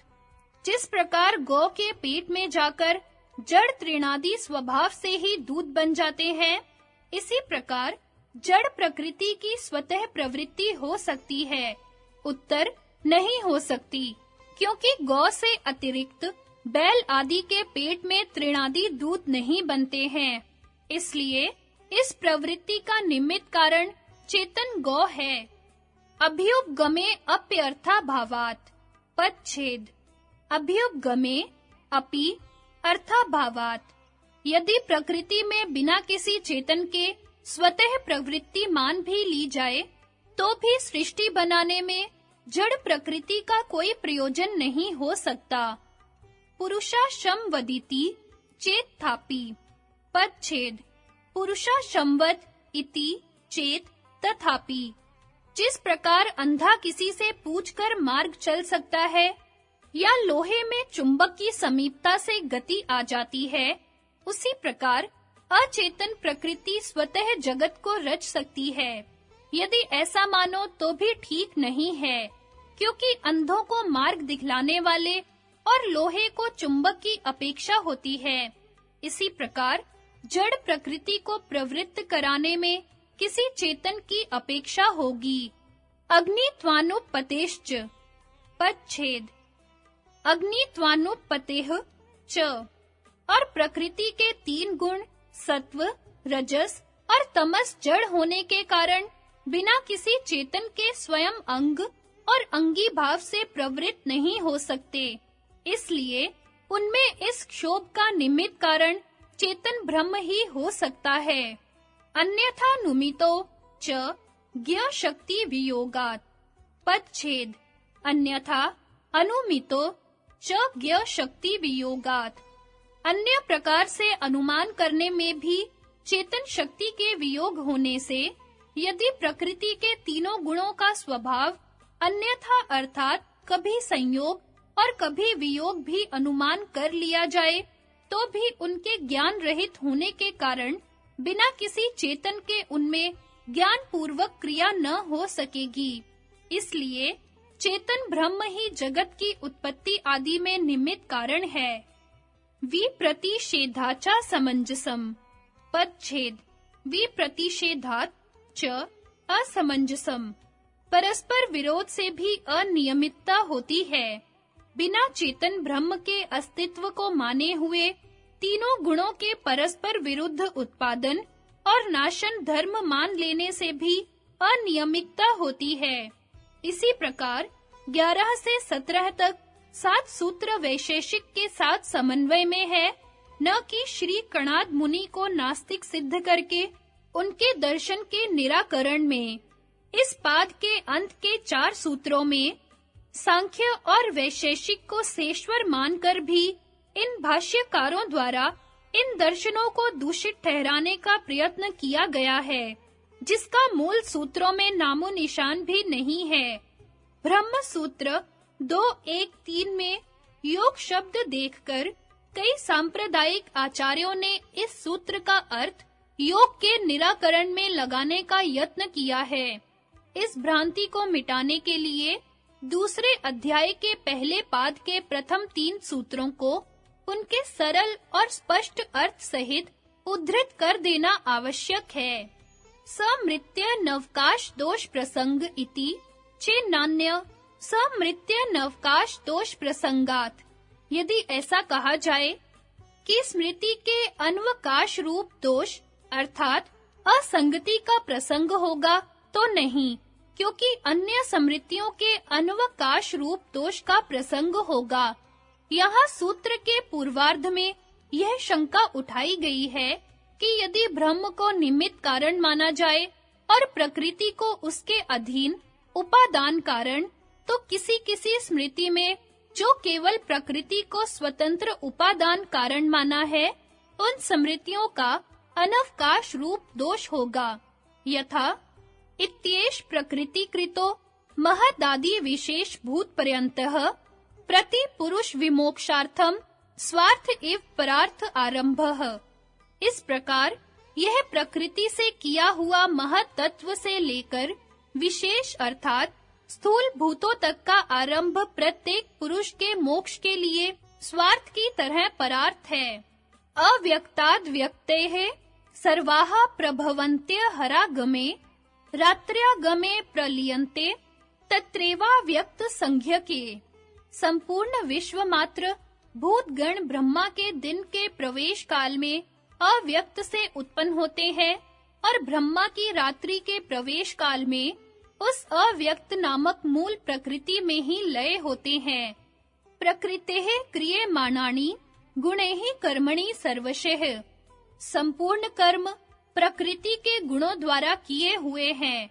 सूत्र के उत्तरार्ध में इस शंका का यह समाधान किया गया है कि यदि इन स्मृतियों के अनवकाश दोष का डर है, तो अन्य स्मृतियों में जहाँ ब्रह्म को निमित्त कारण और प्रकृति को तद्धीन उपादान कारण बतलाया गया है, उनको भी तो अनवकाश दोष की प्राप्ति होगी। यथा निरिच्छे संस्थिते रत्ने यथा लोहे प्रवर्तते सत्ता मात्रेण देवेन तथा चायम जगत जन्य। जैसे बिना इच्छा वाले चुंबक के स्थित रहने मात्र में लोहा गतिशील होता है, वैसे ही सत्ता मात्र ब्रह्म से जगत की उत्पत्ति आदि होती है। मयाध्यक्षेण प्रकृति ही सुयते स चराचरम हेतु नानेन कौन्ते जगत द्विपरिवर्तते। हे अर्जुन, मेरी अध्यक्षता में प्रकृति चराचर सहित सब जगत को रचती है। इस हेतु से ही यह संसार रूप चक्र घूमता है। इत्रे शांच अनुपलब्धे और अन्यों के न पाए जाने से अर्थात कई वेद विरुद्ध चारवाक आदि स्मृति को छोड़कर अन्य स्मृतियों के अनवकाश का दोष पाया भी नहीं जाता।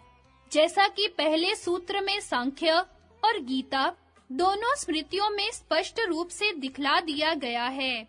इसलिए प्रकृति उपादान कारण और ब्रह्म निमित्त कारण, इन दोनों की ही व्यवस्था ठीक है। एतेन योगैः प्रत्युक्तेः, इस कथन से संयोग के प्रतिवाद का खंडन हो गया। अर्थात जैसे बिना ब्रह्म के स्वतंत्र रूपेण केवल प्रकृति जगत का कारण नहीं बन सकती, इसी प्रकार बिना ब्रह्म के केवल संयोग स्वतंत्र रूपेण जगत का कारण नहीं बन सकता। इसी बात को श्वेताश्वतर उपनिषद में दर्शाया है। कालः स्वभावो नियतिर्यदृच्छा भूतानि योनिः पुरुष इति चिंत्या संयोग एषाम न त्वात्म भावात् आत्मा पयनीशः सुख दुख हेतुः।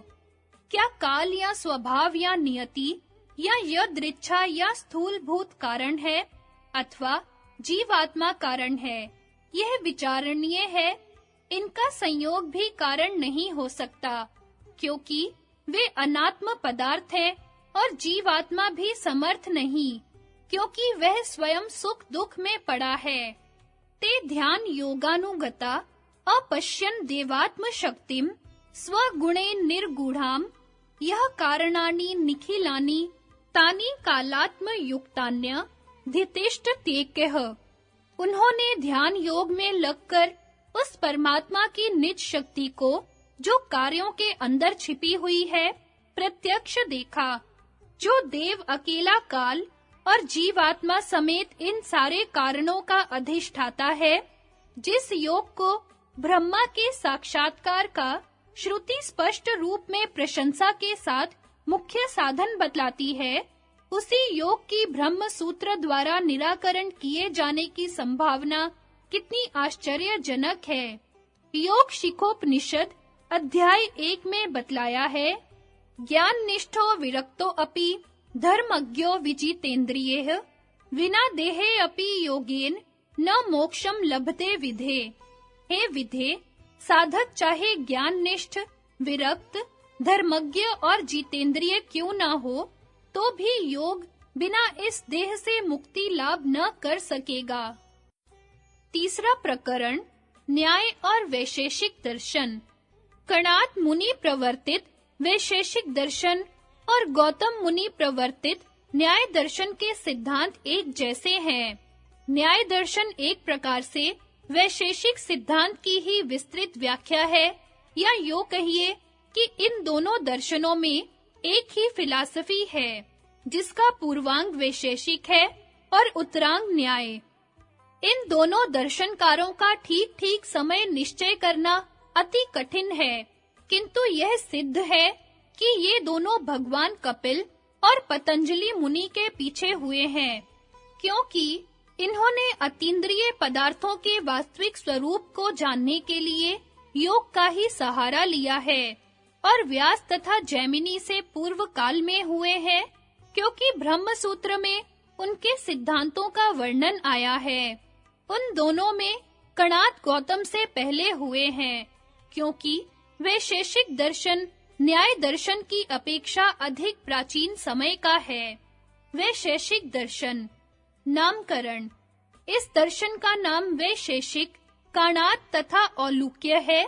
विशेष नामक पदार्थ की विशिष्ट कल्पना करने के कारण इसको वैशेषिक संज्ञा प्राप्त हुई है और कणाद तथा उनके पिता उलूक ऋषि के नाम पर इसे कणाद और औलूक्य कहते हैं। कणाद का कहीं-कहीं काश्यप अर्थात कश्यप मुनि का पुत्र अथवा कश्यप गोत्र वाला नाम भी मिलता है। वैशेषिक सूत्रों की संख्या 370 है, जो 10 अध्यायों में विभक्त है। प्रत्येक अध्याय में 2 आहनिक हैं। प्रथम अध्याय के प्रथम आहनिक में द्रव्य, गुण तथा कर्म के लक्षण तथा विभाग का और दूसरे में सामान्य का, दूसरे तथा तीसरे अध्याय में 9 द्रव्यों का, चौथे अध्याय के प्रथम आहनिक में परमाणुवाद का तथा द्वितीय में अनित्य द्रव्य विभाग का, पांचवें अध्याय में कर्म का, छठे अध्याय में वेद प्रामाण्य के विचार के बाद धर्म अधर्म का, 7वें तथा 8वें अध्याय में कतिपय गुणों का, 9वें अध्याय में अभाव तथा ज्ञान का और 10वें में सुख दुख विभेद तथा विविध कारणों का वर्णन किया गया है। वैशेषिक का अर्थ है पदार्थों के भेदों का बोधक। पदार्थ जो प्रतीति से सिद्ध हो उसे कहते हैं। वैशेषिक दर्शन में हेय, हेय हेतु, हान और हानोपाय, इन चारों प्रतिपाद्य विषयों को समझने के लिए 6 पदार्थ, द्रव्य, गुण, कर्म, सामान्य, विशेष और समवाय का निरूपण किया है तथा उनके सामान्य धर्म और विशेष धर्म के तत्व ज्ञान से निःश्रेयस अर्थात मोक्ष बतलाया है। यथा धर्म विशेष प्रसूतात् द्रव्य गुण कर्म सामान्य विशेष समवायनाम पदार्थानाम साधर्म्य वैधर्म्याभ्याम तत्वज्ञानानि श्रेयसम। धर्म विशेष से उत्पन्न हुआ जो द्रव्य, गुण, कर्म, सामान्य, विशेष और समवाय पदार्थों का साधर्म्य और वैधर्म्य से तत्व ज्ञान, उससे मोक्ष होता है। इन पदार्थों में केवल धर्मी तो द्रव्य है, अन्य 5 पदार्थ धर्म हैं, अर्थात गुण और कर्म द्रव्य के धर्म हैं, सामान्य और विशेष द्रव्य गुण और कर्म तीनों के धर्म हैं और समवाय 5 का धर्म है। इन 6 में से पहले 3 द्रव्य, गुण और कर्म मुख्य पदार्थ हैं, क्योंकि इन्हीं से अर्थ क्रिया सिद्ध होती है और यही धर्म अधर्म के निमित्त होते हैं। शेष 3 उप पदार्थ हैं, क्योंकि उनसे कोई अर्थ क्रिया सिद्ध नहीं होती, वे केवल शब्द व्यवहार के ही उपयोगी हैं। 9 द्रव्य 9 है। पृथ्वी व्यापस तेजो वायुराकाशम कालो दिगात्मा मन इति द्रव्याणि। पृथ्वी जल अग्नि वायु आकाश काल दिशा आत्मा और मन, ये 9 द्रव्य हैं। पहला, पृथ्वी के कारण रूप निरवयव सूक्ष्म परमाणु नित्य है और उनका कार्य रूप स्थूल भूमि अनित्य है। पृथ्वी में गंध, रस, रूप, स्पर्श 4 गुण हैं, उनमें से मुख्य गंध है। 2, जल की पहचान शीत स्पर्श है। उष्ण जल में जो उष्णता प्रतीत होती है वह अग्नि की है। कारण रूप निरवयव जल के सूक्ष्म परमाणु नित्य है और कार्य रूप साधारण जल अनित्य है। जल में रस, रूप और स्पर्श 3 गुण हैं, उनमें से मुख्य रस है। 3, अग्नि की पहचान उष्ण स्पर्श है। जहाँ उष्ण स्पर्श है वहाँ अवश्य किसी न किसी रूप में अग्नि है। कारण रूप निरवयव अग्नि के सूक्ष्म परमाणु नित्य है और कार्य रूप साधारण अग्नि अनित्य है। अग्नि में रूप और स्पर्श 2 गुण हैं, उनमें से रूप मुख्य है। 4, वायु की पहचान एक विलक्षण स्पर्श है। कारण रूप निरवयव वायु के परमाणु नित्य है और कार्य रूप साधारण वायु अनित्य है। इन चारों द्रव्यों से 3 प्रकार की वस्तुएं बनी हैं: शरीर, इंद्रिय और विषय। मनुष्य, पशु पक्षी आदि के शरीर तथा वृक्ष आदि पृथ्वी के हैं। घ्राणेन्द्रिय पृथ्वी की है। शरीर और इंद्रिय के सिवा जितनी मिट्टी, पत्थर आदि रूप पृथ्वी है, वह सब पार्थिव विषय है। इसी प्रकार जल मंडलस्थ जीवों के शरीर जलीय है, रसना जलीय है, नदी, समुद्र, बर्फ, ओले आदि जलीय विषय हैं। तेजो मंडलस्थ जीवों का शरीर तेजस है, नेत्रेंद्रिय तेजस हैं, अग्नि, सूर्य और जठराग्नि आदि तेजस विषय हैं। वायु मंडलस्थ जीवों का शरीर वायवीय है, त्वचा इंद्रिय वायवीय है और बाहर जो वृक्ष आदि को कंपाने वाला वायु है तथा अंदर जो प्राण रूप वायु है, यह वायवीय विषय है। 5, आकाश की पहचान शब्द है। जहाँ शब्द है वहाँ आकाश है। शब्द सर्वत्र है, अतएव आकाश विभु है। विभु निरवयव होने से नित्य होता है, अतएव आकाश नित्य और एक है। आकाश का शरीर कोई नहीं, पर उसका इंद्रिय श्रोत्र है। कर्ण छिद्र के अंदर का आकाश श्रोत्र है। पृथ्वी, जल, तेज, वायु और आकाश, ये पांचों द्रव्य पंचभूत कहलाते हैं। इनके क्रम से गंध, रस, रूप, स्पर्श और शब्द, ये 5 गुण हैं। घ्राण, रसना, नेत्र, त्वचा और श्रोत्र, ये 5 इंद्रियां हैं, जिनके क्रम से गंध, रस, रूप, स्पर्श और शब्द, ये 5 विषय हैं। घ्राण नासिका के अग्रवर्ती है और पार्थिव होने से पृथ्वी के गुण गंधक की ही ग्राहक है। रसना जिह्वाग्रवर्ती है और जलीय होने से जल के गुण रस की ही ग्राहक है। नेत्र काली पुतली के अग्रवर्ती है और तेजस होने से रूप का ही ग्राहक है। त्वचा सर्व शरीरगत है और वायवीय होने से स्पर्श की ही ग्राहक है। 6. काल, यह उससे आयु में छोटा है, वह इससे आयु में बड़ा है। यह जल्दी हो गया है और वह देर से हुआ है, इत्यादि जो विलक्षण प्रतीतियां होती हैं, उनका निमित्त काल है। काल सारे कार्यों की उत्पत्ति, स्थिति और विनाश में निमित्त होता है। काल नित्य, विभु और एक है, किंतु व्यवहार के लिए पल, घड़ी, दिन, रात, महीना, वर्ष और युग तथा भूत, भविष्यत और वर्तमान आदि उसके अनेक भेद कल्पना से कर लिए जाते हैं। अनित्य पदार्थों की अपेक्षा से कल्पित है। नित्येश भावाद नित्येषु, भावात कारणे काला खेती।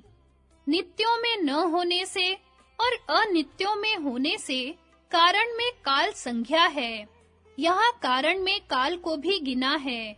7 दिशा, यह इससे पूर्व है, दक्षिण है, पश्चिम है, उत्तर है, पूर्व दक्षिण है, दक्षिण पश्चिम है, उत्तर पश्चिम है, उत्तर पूर्व है, नीचे है, ऊपर है, आदि ये 10 प्रतीतियां जिससे होती हैं, वह दिशा है।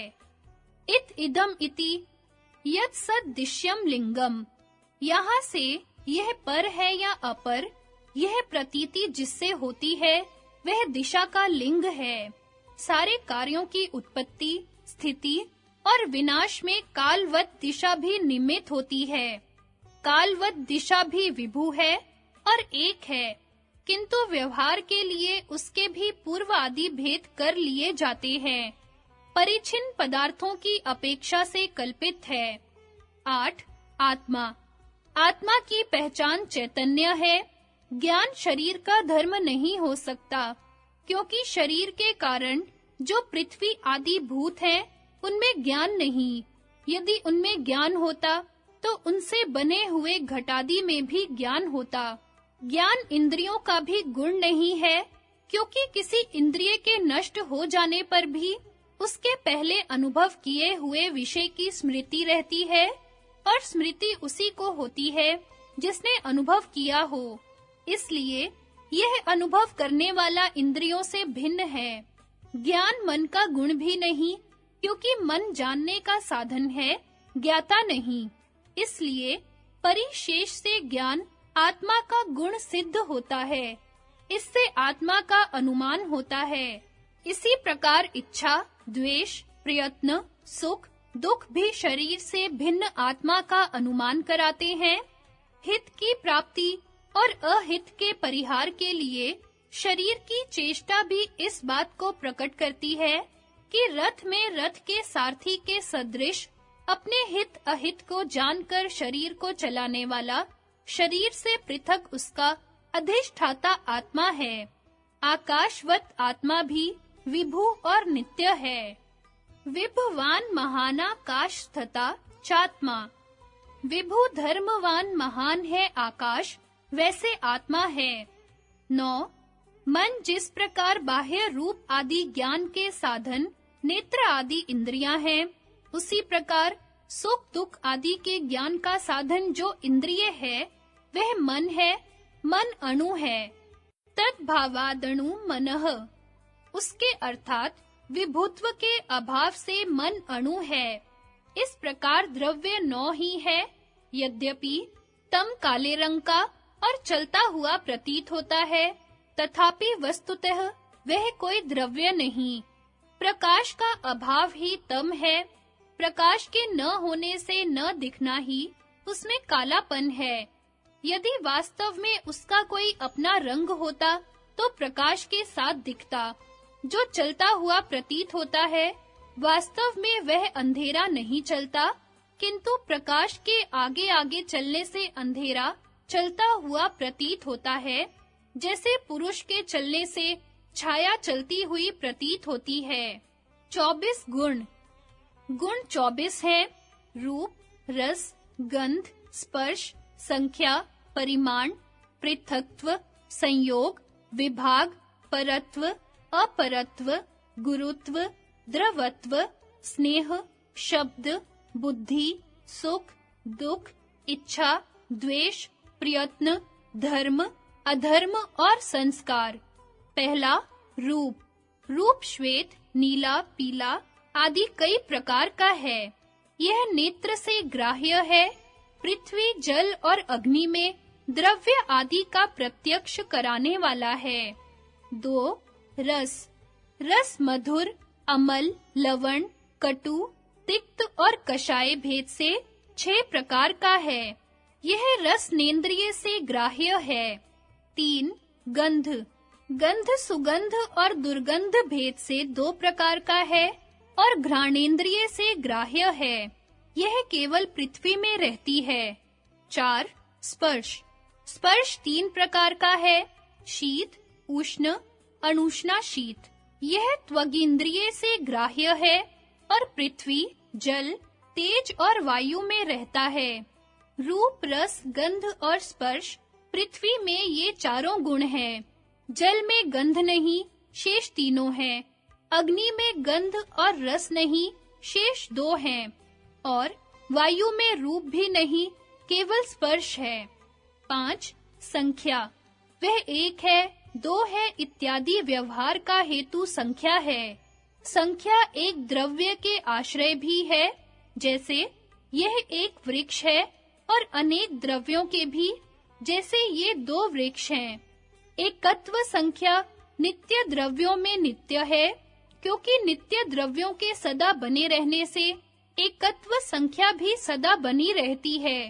अनित्य द्रव्यों में एकत्व संख्या अनित्य है, क्योंकि उनके उत्पन्न होने के साथ उत्पन्न होती है और उनके नाश होने के साथ नष्ट हो जाती है। एक में एकत्व संख्या तो सदा ही होती है, किंतु द्वित्व, त्रित्वादी संख्या सदा नहीं होती। वह तब उत्पन्न होती है जब हम अलग-अलग 2 अथवा 2 से अधिक वस्तुओं को इकट्ठा मिलाकर कहना चाहते हैं कि ये 2 है अथवा 3 है इत्यादि। द्वित्व, त्रित्वादी संख्या अपेक्षा बुद्धि से उत्पन्न होती है और अपेक्षा बुद्धि के नाश होने पर नाश हो जाती हैं। इसलिए यह अनित्य होती हैं। यह द्वित्वादी संख्या व्यासज्य वृत्ति कहलाती है, क्योंकि वह अपने आश्रय भूत वस्तुओं में सब में एक ही है, अलग-अलग नहीं। संख्या नित्य, अनित्य, मूर्त, अमूर्त सारे द्रव्यों में रहती है। 6. परिमाण। यह इतना है, इस व्यवहार का हेतु परिमाण है। परिमाण 4 प्रकार का होता है: अणुत्व, महत्व, दीर्घत्व और ह्रस्वत्व। ये परिमाण एक दूसरे की अपेक्षा से कहे जाते हैं। एक वस्तु को उससे बड़ी वस्तु की अपेक्षा से अणु या ह्रस्व कहा जाता है और छोटी की अपेक्षा से महत् या दीर्घ। प्रमाणुओं में अणुत्व और ह्रस्वत्व तथा आकाश आदि विभु द्रव्यों में महत्व और दीर्घत्व मुख्य हैं। परिमाण भी नित्य, अनित्य, मूर्त, अमूर्त सब द्रव्यों का धर्म है। 7. पृथक्त्व।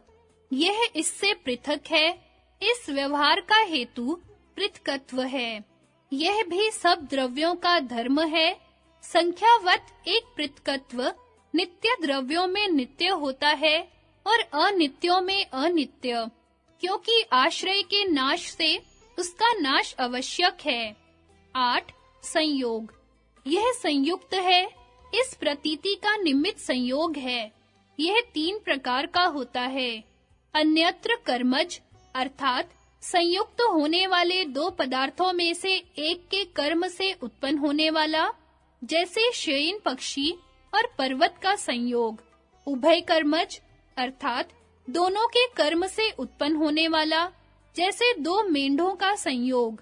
संयोगज अर्थात संयोग से उत्पन्न होने वाला, जैसे हाथ और पुस्तक के संयोग से शरीर और पुस्तक का संयोग। इनमें अन्यत्र कर्मज और उभय कर्मज संयोग भी 2 प्रकार का होता है। अभिघात शब्द का हेतु संयोग और नोदन अहेतु संयोग। संयोग सब द्रव्यों में रहता है और अनित्य होता है, क्योंकि परमाणु आदि नित्य द्रव्यों में भी नया ही उत्पन्न होता है। हर एक संयोग अव्याप्य वृत्ति होता है, अर्थात जो संयुक्त है उनके सारे स्वरूप में संयोग नहीं होता, किंतु किसी एक या किन्हीं एक प्रदेशों के साथ होता है। 9. विभाग। संयोग का नाशक गुण विभाग है। संयोगवत यह भी 3 प्रकार का है। अन्यतर कर्मज, जैसे शयन पक्षी के उड़ जाने से शयन और पर्वत का विभाग। उभय कर्मज, जैसे 2 मेढ़ों के परस्पर पीछे हटने से मेढ़ों का विभाग। और विभागज, जैसे हाथ और पुस्तक के अलग हो जाने से शरीर और पुस्तक का विभाग। 10 और 11. परत्व अपरत्व। यह परे है, यह वरे है। इस व्यवहार के निमित्त गुण परत्व और अपरत्व हैं। ये 2 प्रकार के हैं, देशिक और कालिक। देशिक दिशा से किए हुए अर्थात दूर निकट की अपेक्षा से, जैसे वह वस्तु इससे परे है, यह वरे है। और कालिक काल से किए हुए अर्थात आयु की अपेक्षा से, जैसे वह पर है, बड़ा है, और यह अपर है, छोटा है। देशिक और कालिक सारे परत्व और अपरत्व अपेक्षा बुद्धि से उत्पन्न होते हैं और अपेक्षा बुद्धि के नाश से नष्ट होते हैं। कालिक परत्व और अपरत्व अनित्यों के धर्म है, नित्यों के नहीं। देशिक परत्व और अपरत्व पृथ्वी, जल, अग्नि, वायु और मन के धर्म है, विभु के नहीं होते। 12. गुरुत्व। गिरने का निमित्त गुरुत्व है। यह जल और पृथ्वी में रहता है। वायु में गुरुत्व की प्रतीति पार्थिव और जलीय परमाणुओं के संयोग से होती है। गुरुत्व नित्यों में नित्य और अनित्यों में अनित्य है। 13. द्रवत्व। यह बहने में निमित्त है। वह 2 प्रकार का है, स्वाभाविक जैसे जल में और नैमित्तिक जैसे घृत आदि पार्थिव वस्तुओं में अग्नि के संयोग से उत्पन्न होता है। द्रवत्व भी नित्यों में नित्य और अनित्यों में अनित्य होता है। 14. स्नेह। स्नेह जल का विशेष गुण है, बिखरे हुए कणों को मिलाने का हेतु है। यह नित्यों में नित्य और अनित्यों में अनित्य होता है। 15. शब्द। यह आकाश का गुण है, श्रोत्र ग्राह्य है और 2 प्रकार का है। ध्वनि स्वरूप जैसा मृदंग आदि में होता है और वर्ण स्वरूप जैसा मनुष्यों की भाषा में। 16. बुद्धि। बुद्धि ज्ञान का नाम है। यह केवल जीवात्मा का गुण है। इसके 2 भेद हैं, अनुभव, नया ज्ञान, और स्मृति, पिछले जाने हुए का स्मरण। अनुभव 2 प्रकार का होता है, यथार्थ, सच्चा, जिसको प्रमा एवं विद्या कहते हैं। इसके 3 भेद प्रत्यक्ष, अनुमान और आगम प्रमाण के प्रसंग में बतलाए जाएंगे। अयथार्थ, मिथ्या, जिसको अप्रमा या अविद्या कहते हैं। इसके 2 भेद संशय और विप्रय को भी अलग बतलाया जाएगा। सांख्य और योग ने आत्मा को ज्ञान स्वरूप तथा बुद्धि को तीनों गुणों का प्रथम विषय परिणाम माना है, जो सत्व में रज केवल क्रिया मात्र और तम उस क्रिया को केवल रोकने मात्र है। सत्व के प्रकाश और आत्मा के ज्ञान के प्रकाश में अत्यंत विलक्षणता है। फिर भी बुद्धि में सत्व की स्वच्छता एवं निर्मलता के कारण आत्मा के ज्ञान के प्रकाश को ग्रहण करने की अनादि योग्यता है। यह आत्मा के ज्ञान से प्रकाशित हुई बुद्धि किसी न किसी ज्ञानेंद्रिय द्वारा बहिर्मुख होकर नाना प्रकार के यथार्थ और अयथार्थ आकारों में परिणत होती रहती है। यह ज्ञान तथा अज्ञान का परिणाम बुद्धि में ही होता है। इसलिए ज्ञान और अज्ञान दोनों बुद्धि के ही धर्म माने गए हैं, किंतु बुद्धि जड़ है, इसलिए उसको इस ज्ञान और अज्ञान का बोध नहीं होता।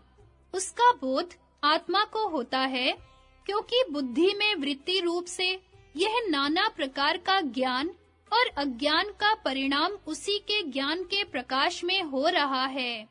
इसलिए आत्मा को बुद्धि की वृत्तियों का दृष्टा होता हुआ भी कूटस्थ नित्य ही माना जाता है। बुद्धि को आत्मा के साथ सम्मिलित करने से शबल अर्थात मिश्रित आत्मा की संज्ञा जीव होती है। इसलिए बुद्धि के धर्म ज्ञान आदिक वैशेषिक में जीव आत्मा के गुण बतलाए गए हैं। कई समालोचकों को बुद्धि और आत्मा में विवेक पूर्ण ज्ञान न होने के कारण यह भ्रम हुआ है कि बुद्धि के अलग हो जाने से वैशेषिक का आत्मा एक जड़ द्रव्य रह जाता है। उनको जानना चाहिए कि बुद्धि की वृत्तियों का दृष्टा न रहते हुए भी आत्मा अपने शुद्ध ज्ञान स्वरूप से च्युत नहीं होता है, किंतु बुद्धि के जो विकार आदि उसमें आरोपित किए जाते हैं, उनका भी बाध हो जाता है। 17 सुख। सुख इष्ट विषय की प्राप्ति से उत्पन्न होता है और सदा अनुकूल स्वभाव होता है। अतीत विषयों में उनकी स्मृति से और अनागत विषयों में उनके संकल्प से होता है। सुख में मुख और नेत्र खिल जाते हैं। विज्ञानियों को जो विषय और उसकी स्मृति तथा संकल्प के बिना सुख होता है, वह विद्या, शांति, संतोष और धर्म विशेष से होता है। 18 दुख। यह इष्ट के वियोग या अनिष्ट की प्राप्ति से उत्पन्न होता है और सदा प्रतिकूल स्वभाव होता है। अतीत विषयों में स्मृतिजन्य और अनागत विषयों में संकल्पजन्य होता है। दुख में मुख मुरझा जाता है और दीनता आ जाती है। 19 इच्छा। अपने लिए या दूसरों के लिए किसी अप्राप्त वस्तु की प्रार्थना इच्छा है। किसी वस्तु को इष्ट साधक या अनिष्ट निवारक जानकर उसमें इच्छा होती है। इच्छा 2 प्रकार की होती है, फल की इच्छा और उपाय की इच्छा। फल सुख की प्राप्ति और दुख की निवृत्ति है और सब उसके साक्षात और परंपरा से उपाय हैं। 20 द्वेष। प्रज्वलन स्वरूप द्वेष है। यह प्रयत्न, स्मृति, धर्म और अधर्म का हेतु है। अर्थात द्वेष से मारने या जीतने का प्रयत्न होता है। जिससे द्वेष होता है, उसकी बार-बार स्मृति होती है। दुष्टों से द्वेष में धर्म और श्रेष्ठों में द्वेष से अधर्म होता है। क्रोध, द्रोह, मन्यु, अक्षमा और अमर्ष ये द्वेष के भेद हैं। 21 प्रयत्न। उद्योग, उत्साह प्रयत्न है। यह 2 प्रकार का होता है। पहला, जीवन पूर्वक जो सोए हुए के प्राण अपान आदि को चलाता है और जागृत काल में अंतःकरण का इंद्रियों के साथ संयोग कराता है। दूसरा, इच्छा द्वेष पूर्वक हित के साधनों के ग्रहण में इच्छा पूर्वक प्रयत्न होता है और दुख के साधनों के परित्याग में द्वेष पूर्वक। 22 और 23 धर्म और अधर्म। वेद विहित कर्मों से धर्म उत्पन्न होता है। यह पुरुष का गुण है। कर्ता के प्रिय, हित और मोक्ष का हेतु होता है। इसके विपरीत प्रतिषिद्ध कर्मों से अधर्म उत्पन्न होता है। यह कर्ता के अहित और दुख का हेतु होता है। धर्म और अधर्म को अदृष्ट कहते हैं। 24 संस्कार। यह 3 प्रकार का होता है। पहला वेग। यह पृथ्वी, जल, तेज, वायु और मन, इन 5 द्रव्यों में कर्म से उत्पन्न होता है और अगले कर्म का हेतु होता है। दूसरा भावना। यह अनुभव से उत्पन्न होता है, स्मृति और पहचान का हेतु है। विद्या, शिल्प, व्यायाम आदि में बार-बार के अभ्यास से इस संस्कार का अतिशय होता है। उसके बल से उस विषय में निपुणता आती है। तीसरा स्थिति स्थापक। अन्यथा किए हुए को फिर उसी अवस्था में लाने वाला संस्कार स्थिति स्थापक कहलाता है, जिससे टेढ़ी की हुई शाखा छोड़ने से फिर सीधी हो जाती है। संस्कार स्पर्श वाले द्रव्यों में रहता है। इन 24 गुणों में से रूप, रस, गंध, स्पर्श, स्नेह, सांसिद्धिक द्रवत्व, बुद्धि, सुख, दुख, इच्छा, द्वेष, प्रयत्न, धर्म, अधर्म, भावना, संस्कार और शब्द, ये विशेष गुण है, क्योंकि ये एक द्रव्य को दूसरे द्रव्य से निखेरते हैं और संख्या, परिमाण, पृथकत्व, संयोग, विभाग, परत्व, अपरत्व, गुरुत्व, नैमित्तिक, द्रवत्व और वेग संस्कार ये सामान्य गुण हैं, क्योंकि ये एक द्रव्य को दूसरे द्रव्य से नहीं निखेरते। 3 कर्म। चलना रूप कर्म है। यह 5 प्रकार का है। उत्क्षेपणम, अवक्षेपणम, अकुंचनम, प्रसारणम, गमनमीति कर्माणि। 1 उत्क्षेपण मतलब ऊपर फेंकना। 2 अवक्षेपण मतलब नीचे गिराना। 3 आकुंचन मतलब सिकोड़ना। 4 प्रसारण फैलाना और 5 गमन अन्य सब प्रकार की क्रिया, ये 5 कर्म है। मनुष्य के कर्म पुण्य पाप रूप होते हैं, महाभूतों के नहीं। ये कर्म भी 9 द्रव्यों में से किसी न किसी द्रव्य के धर्म है। 4 सामान्य। किसी अर्थ की जो जाति है वह सामान्य है। जैसे वृक्ष की वृक्षत्व और मनुष्य की मनुष्यत्व जाति है। जाति बहुतों में एक होती है। जैसे सारे वृक्षों में वृक्षत्व जाति एक है, जो एक ही हो अथवा जो विभु हो, उसमें जाति नहीं रहती। जैसे दिशा, काल, आकाश और आत्मा में सामान्य के 2 भेद हैं, पर और अपर। एक व्यापक जाति जिसकी अवांतर जातियां और भी हो, जैसे वृक्षत्व पर सामान्य कहलाती हैं। उसकी अवांतर जाति जैसे आम्रत्व अपर सामान्य कहलाती है। अपर सामान्य को सामान्य विशेष भी कहते हैं, क्योंकि वह सामान्य भी है और विशेष भी। जैसे अमृतत्व सारे आम्रों में सामान्य है, किंतु दूसरे वृक्षों से आम्रों को विशेष करती है, इसलिए विशेष भी है। सामान्य विशेष सापेक्ष है। आम्रत्व आदि की अपेक्षा से वृक्षत्व पर सामान्य है और वृक्षत्व की अपेक्षा से आम्रत्व अपर विशेष है, किंतु वृक्षत्व भी पृथ्वीत्व की अपेक्षा से अपर है और आम्रत्व भी अपनी अवांतर जातियों की अपेक्षा से पर है। जिसकी आगे कोई अवांतर जाति न हो, वह केवल अपर होता है। जैसे घटत्व आदि, और जिसकी व्यापक जाति न हो, वह केवल पर ही होता है। ऐसी जाति केवल सत्ता है, जो सारे द्रव्यों, सारे गुणों और सारे कर्मों में होती है। सत्ता वह है जिससे सत इस प्रकार की प्रतीति होती है, अर्थात द्रव्य सत है, गुण सत है, कर्म सत है और सारी जातियां सामान्य विशेष हैं। किंतु इन द्रव्यत्व आदि जातियों में से हर एक जाति अनेक व्यक्तियों में रहती है, इसलिए प्रधानतया वे सामान्य ही हैं, किंतु अपने आश्रय को दूसरे पदार्थों से अलग भी करती हैं। इसलिए गौणतया विशेष शब्द से कही जाती हैं, किंतु जो विशेष पदार्थ है वह इनसे अलग ही है।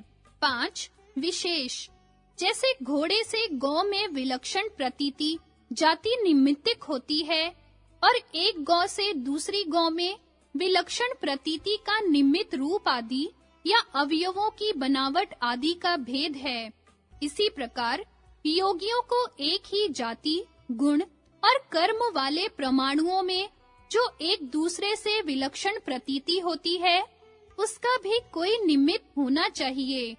परमाणुओं में और कोई भेद असंभव होने से जो वहाँ भेदक धर्म है, वही विशेष पदार्थ है।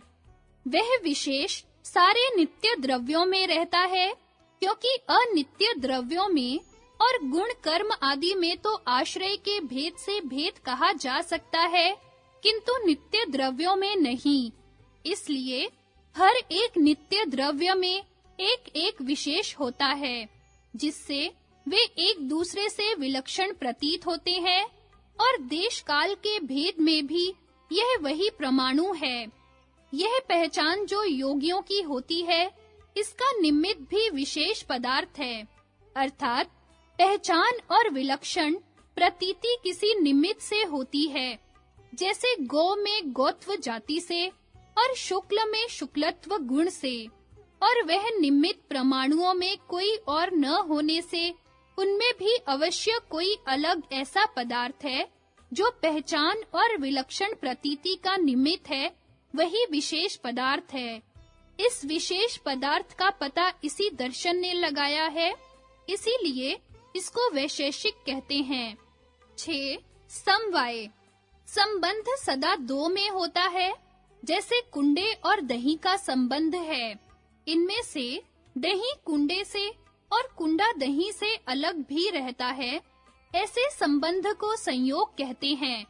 किंतु जो ऐसा घना संबंध है कि संबंधी न अलग-अलग थे और न हो सकते हैं, जैसे गुण गुणी का संबंध, वहाँ संबंध को समवाय कहते हैं, अर्थात गुणी में गुण समवाय संबंध से रहता है।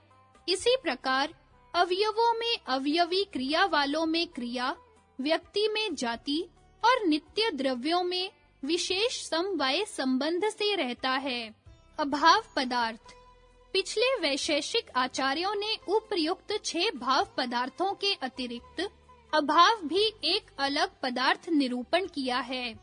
अभाव 4 प्रकार का है: प्राक भाव, प्रध्वंसा भाव, अत्यंता भाव और अन्योन्या भाव। किसी वस्तु की उत्पत्ति से पहले उसका अभाव प्राक भाव और नाश के पीछे उसका अभाव प्रध्वंसा भाव है। किसी वस्तु का नितांत अभाव अत्यंता भाव है और एक वस्तु में दूसरी वस्तु का अभाव अन्योन्या भाव है। न्याय दर्शन। न्याय सूत्र के रचयिता का गोत्र नाम गौतम या गोतम है और व्यक्तिगत नाम अक्षपाद है। प्रमाणों से अर्थ का परीक्षण, अर्थात विभिन्न प्रमाणों की सहायता से वस्तु तत्व की परीक्षा न्याय है। प्रत्यक्ष और आगम के आश्रित अनुमान है। अनुमान में परीक्षा करके अर्थ की सिद्धि की जाती है। परीक्षा प्रत्यक्ष आदि प्रमाणों से होती है। जैसे अग्नि की सिद्धि में जब यह प्रतिज्ञा की कि पर्वत में अग्नि है, तो यह शब्द प्रमाण हुआ। जब रसोई का उदाहरण दिया, तो वह प्रत्यक्ष प्रमाण हुआ। जब जैसे रसोई धूम वाली है, वैसे यह पर्वत धूम वाला है, ऐसा उपनयन कहा, तो यह उपमान हुआ। इस प्रकार प्रत्यक्ष, उपमान और शब्द, इन सब प्रमाणों से परीक्षा करके अग्नि की सिद्धि की गई। इस प्रकार समस्त प्रमाणों के व्यापार से अर्थ का निश्चय करना न्याय है। न्याय सूत्र 5 अध्यायों में विभक्त है और प्रत्येक अध्याय 2 आहनिकों में। इनमें षोडश पदार्थों के उद्देश्य तथा लक्षण परीक्षण किए गए हैं।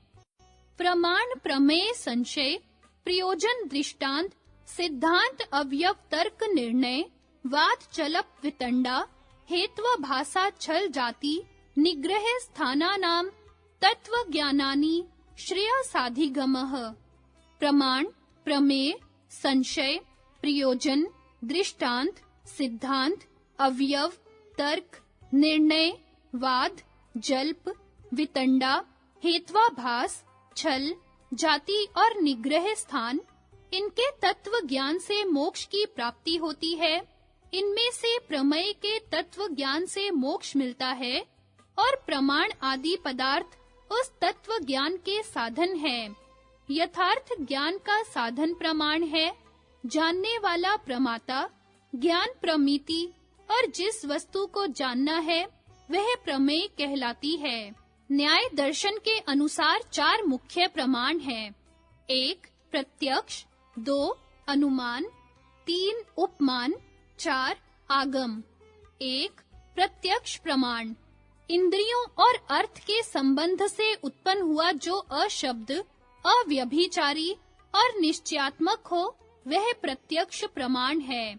प्रत्यक्ष के 2 भेद हैं, निर्विकल्पक और सविकल्पक। वस्तु का आलोचन मात्र ज्ञान जिसमें संबंध की प्रतीति नहीं होती है निर्विकल्पक है, और जिसमें संबंध की प्रतीति होती है वह सविकल्पक है। निर्विकल्पक पहले होता है और सविकल्पक पीछे। जैसे गौ को देखकर गौ, यह ज्ञान पहले पहल नहीं होता, क्योंकि गौ इस ज्ञान में केवल व्यक्ति का ज्ञान नहीं, किंतु एक विशेष व्यक्ति, एक विशेष जाति से संबंध रखने वाली प्रतीत हो रही है। यह संबंध का ज्ञान संबंधियों को पहले पहले अलग जाने बिना नहीं हो सकता। इससे अनुमान होता है कि पहले दोनों संबंधियों का संबंध रहित ज्ञान अलग-अलग हुआ है।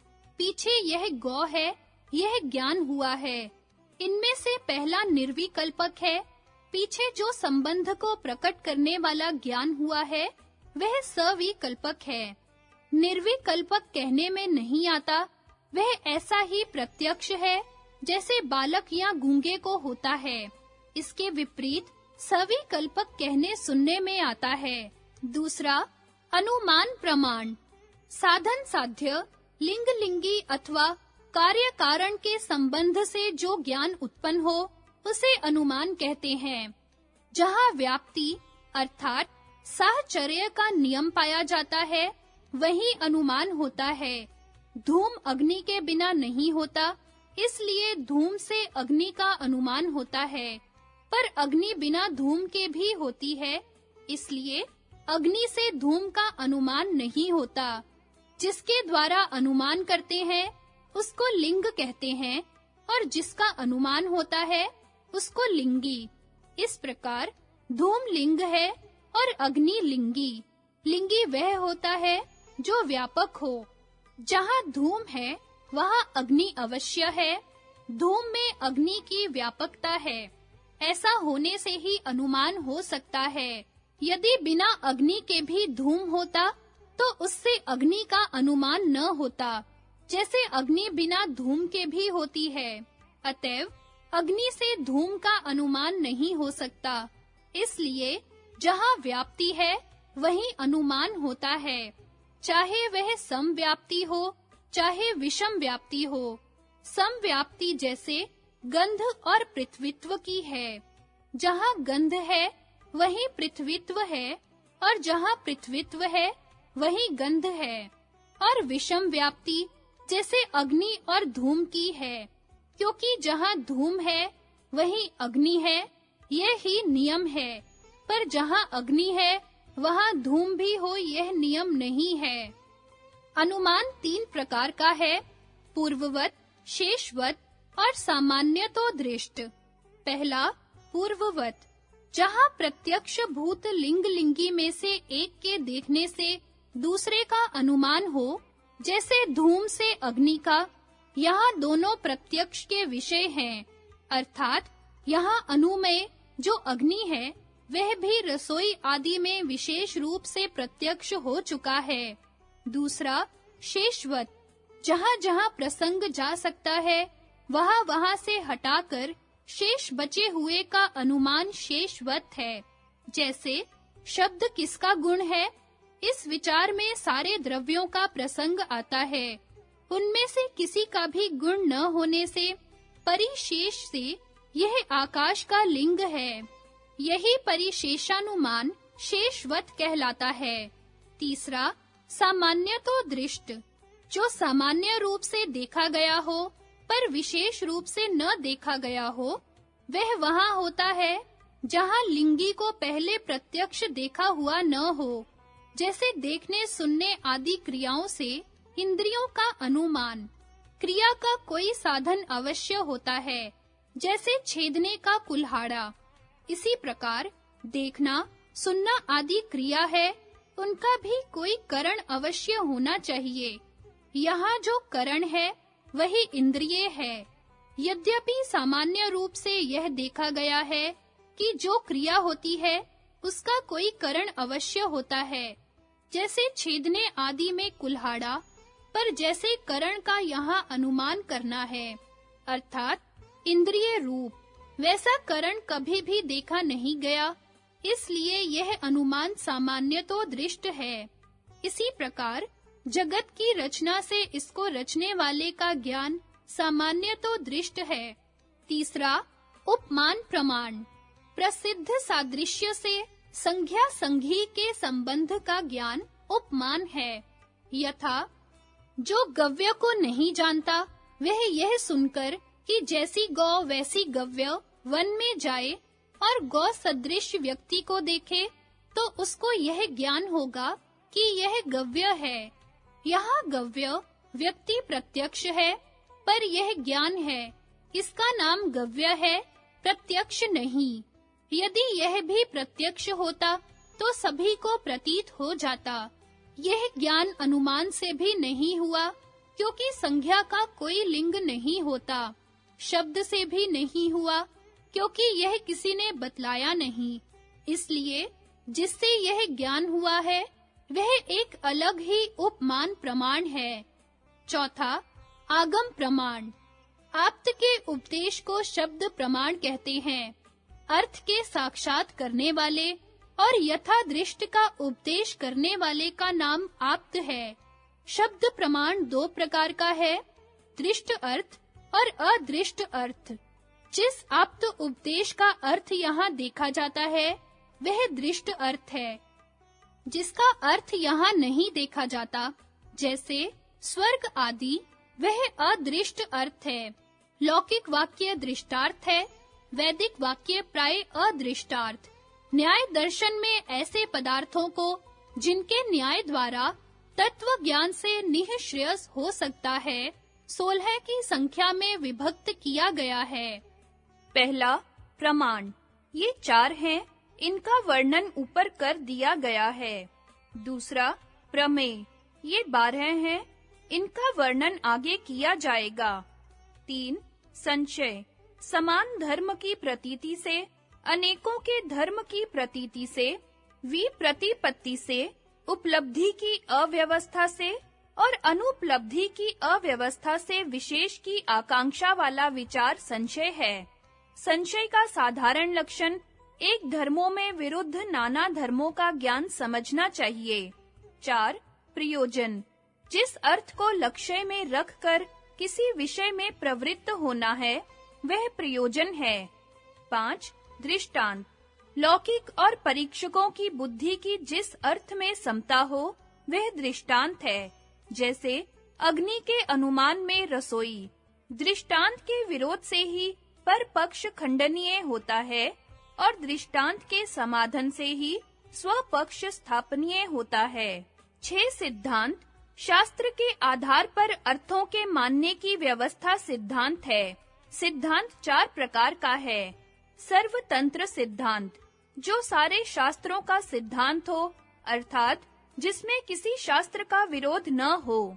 प्रतितंत्र सिद्धांत, जो अपने-अपने शास्त्र का अलग-अलग सिद्धांत हो। अधिकरण सिद्धांत, जिसकी सिद्धि दूसरे अर्थों की सिद्धि पर निर्भर हो। अभ्युपगम सिद्धांत, वादी की मानी हुई बात को ही मानकर उस पर विचार करना।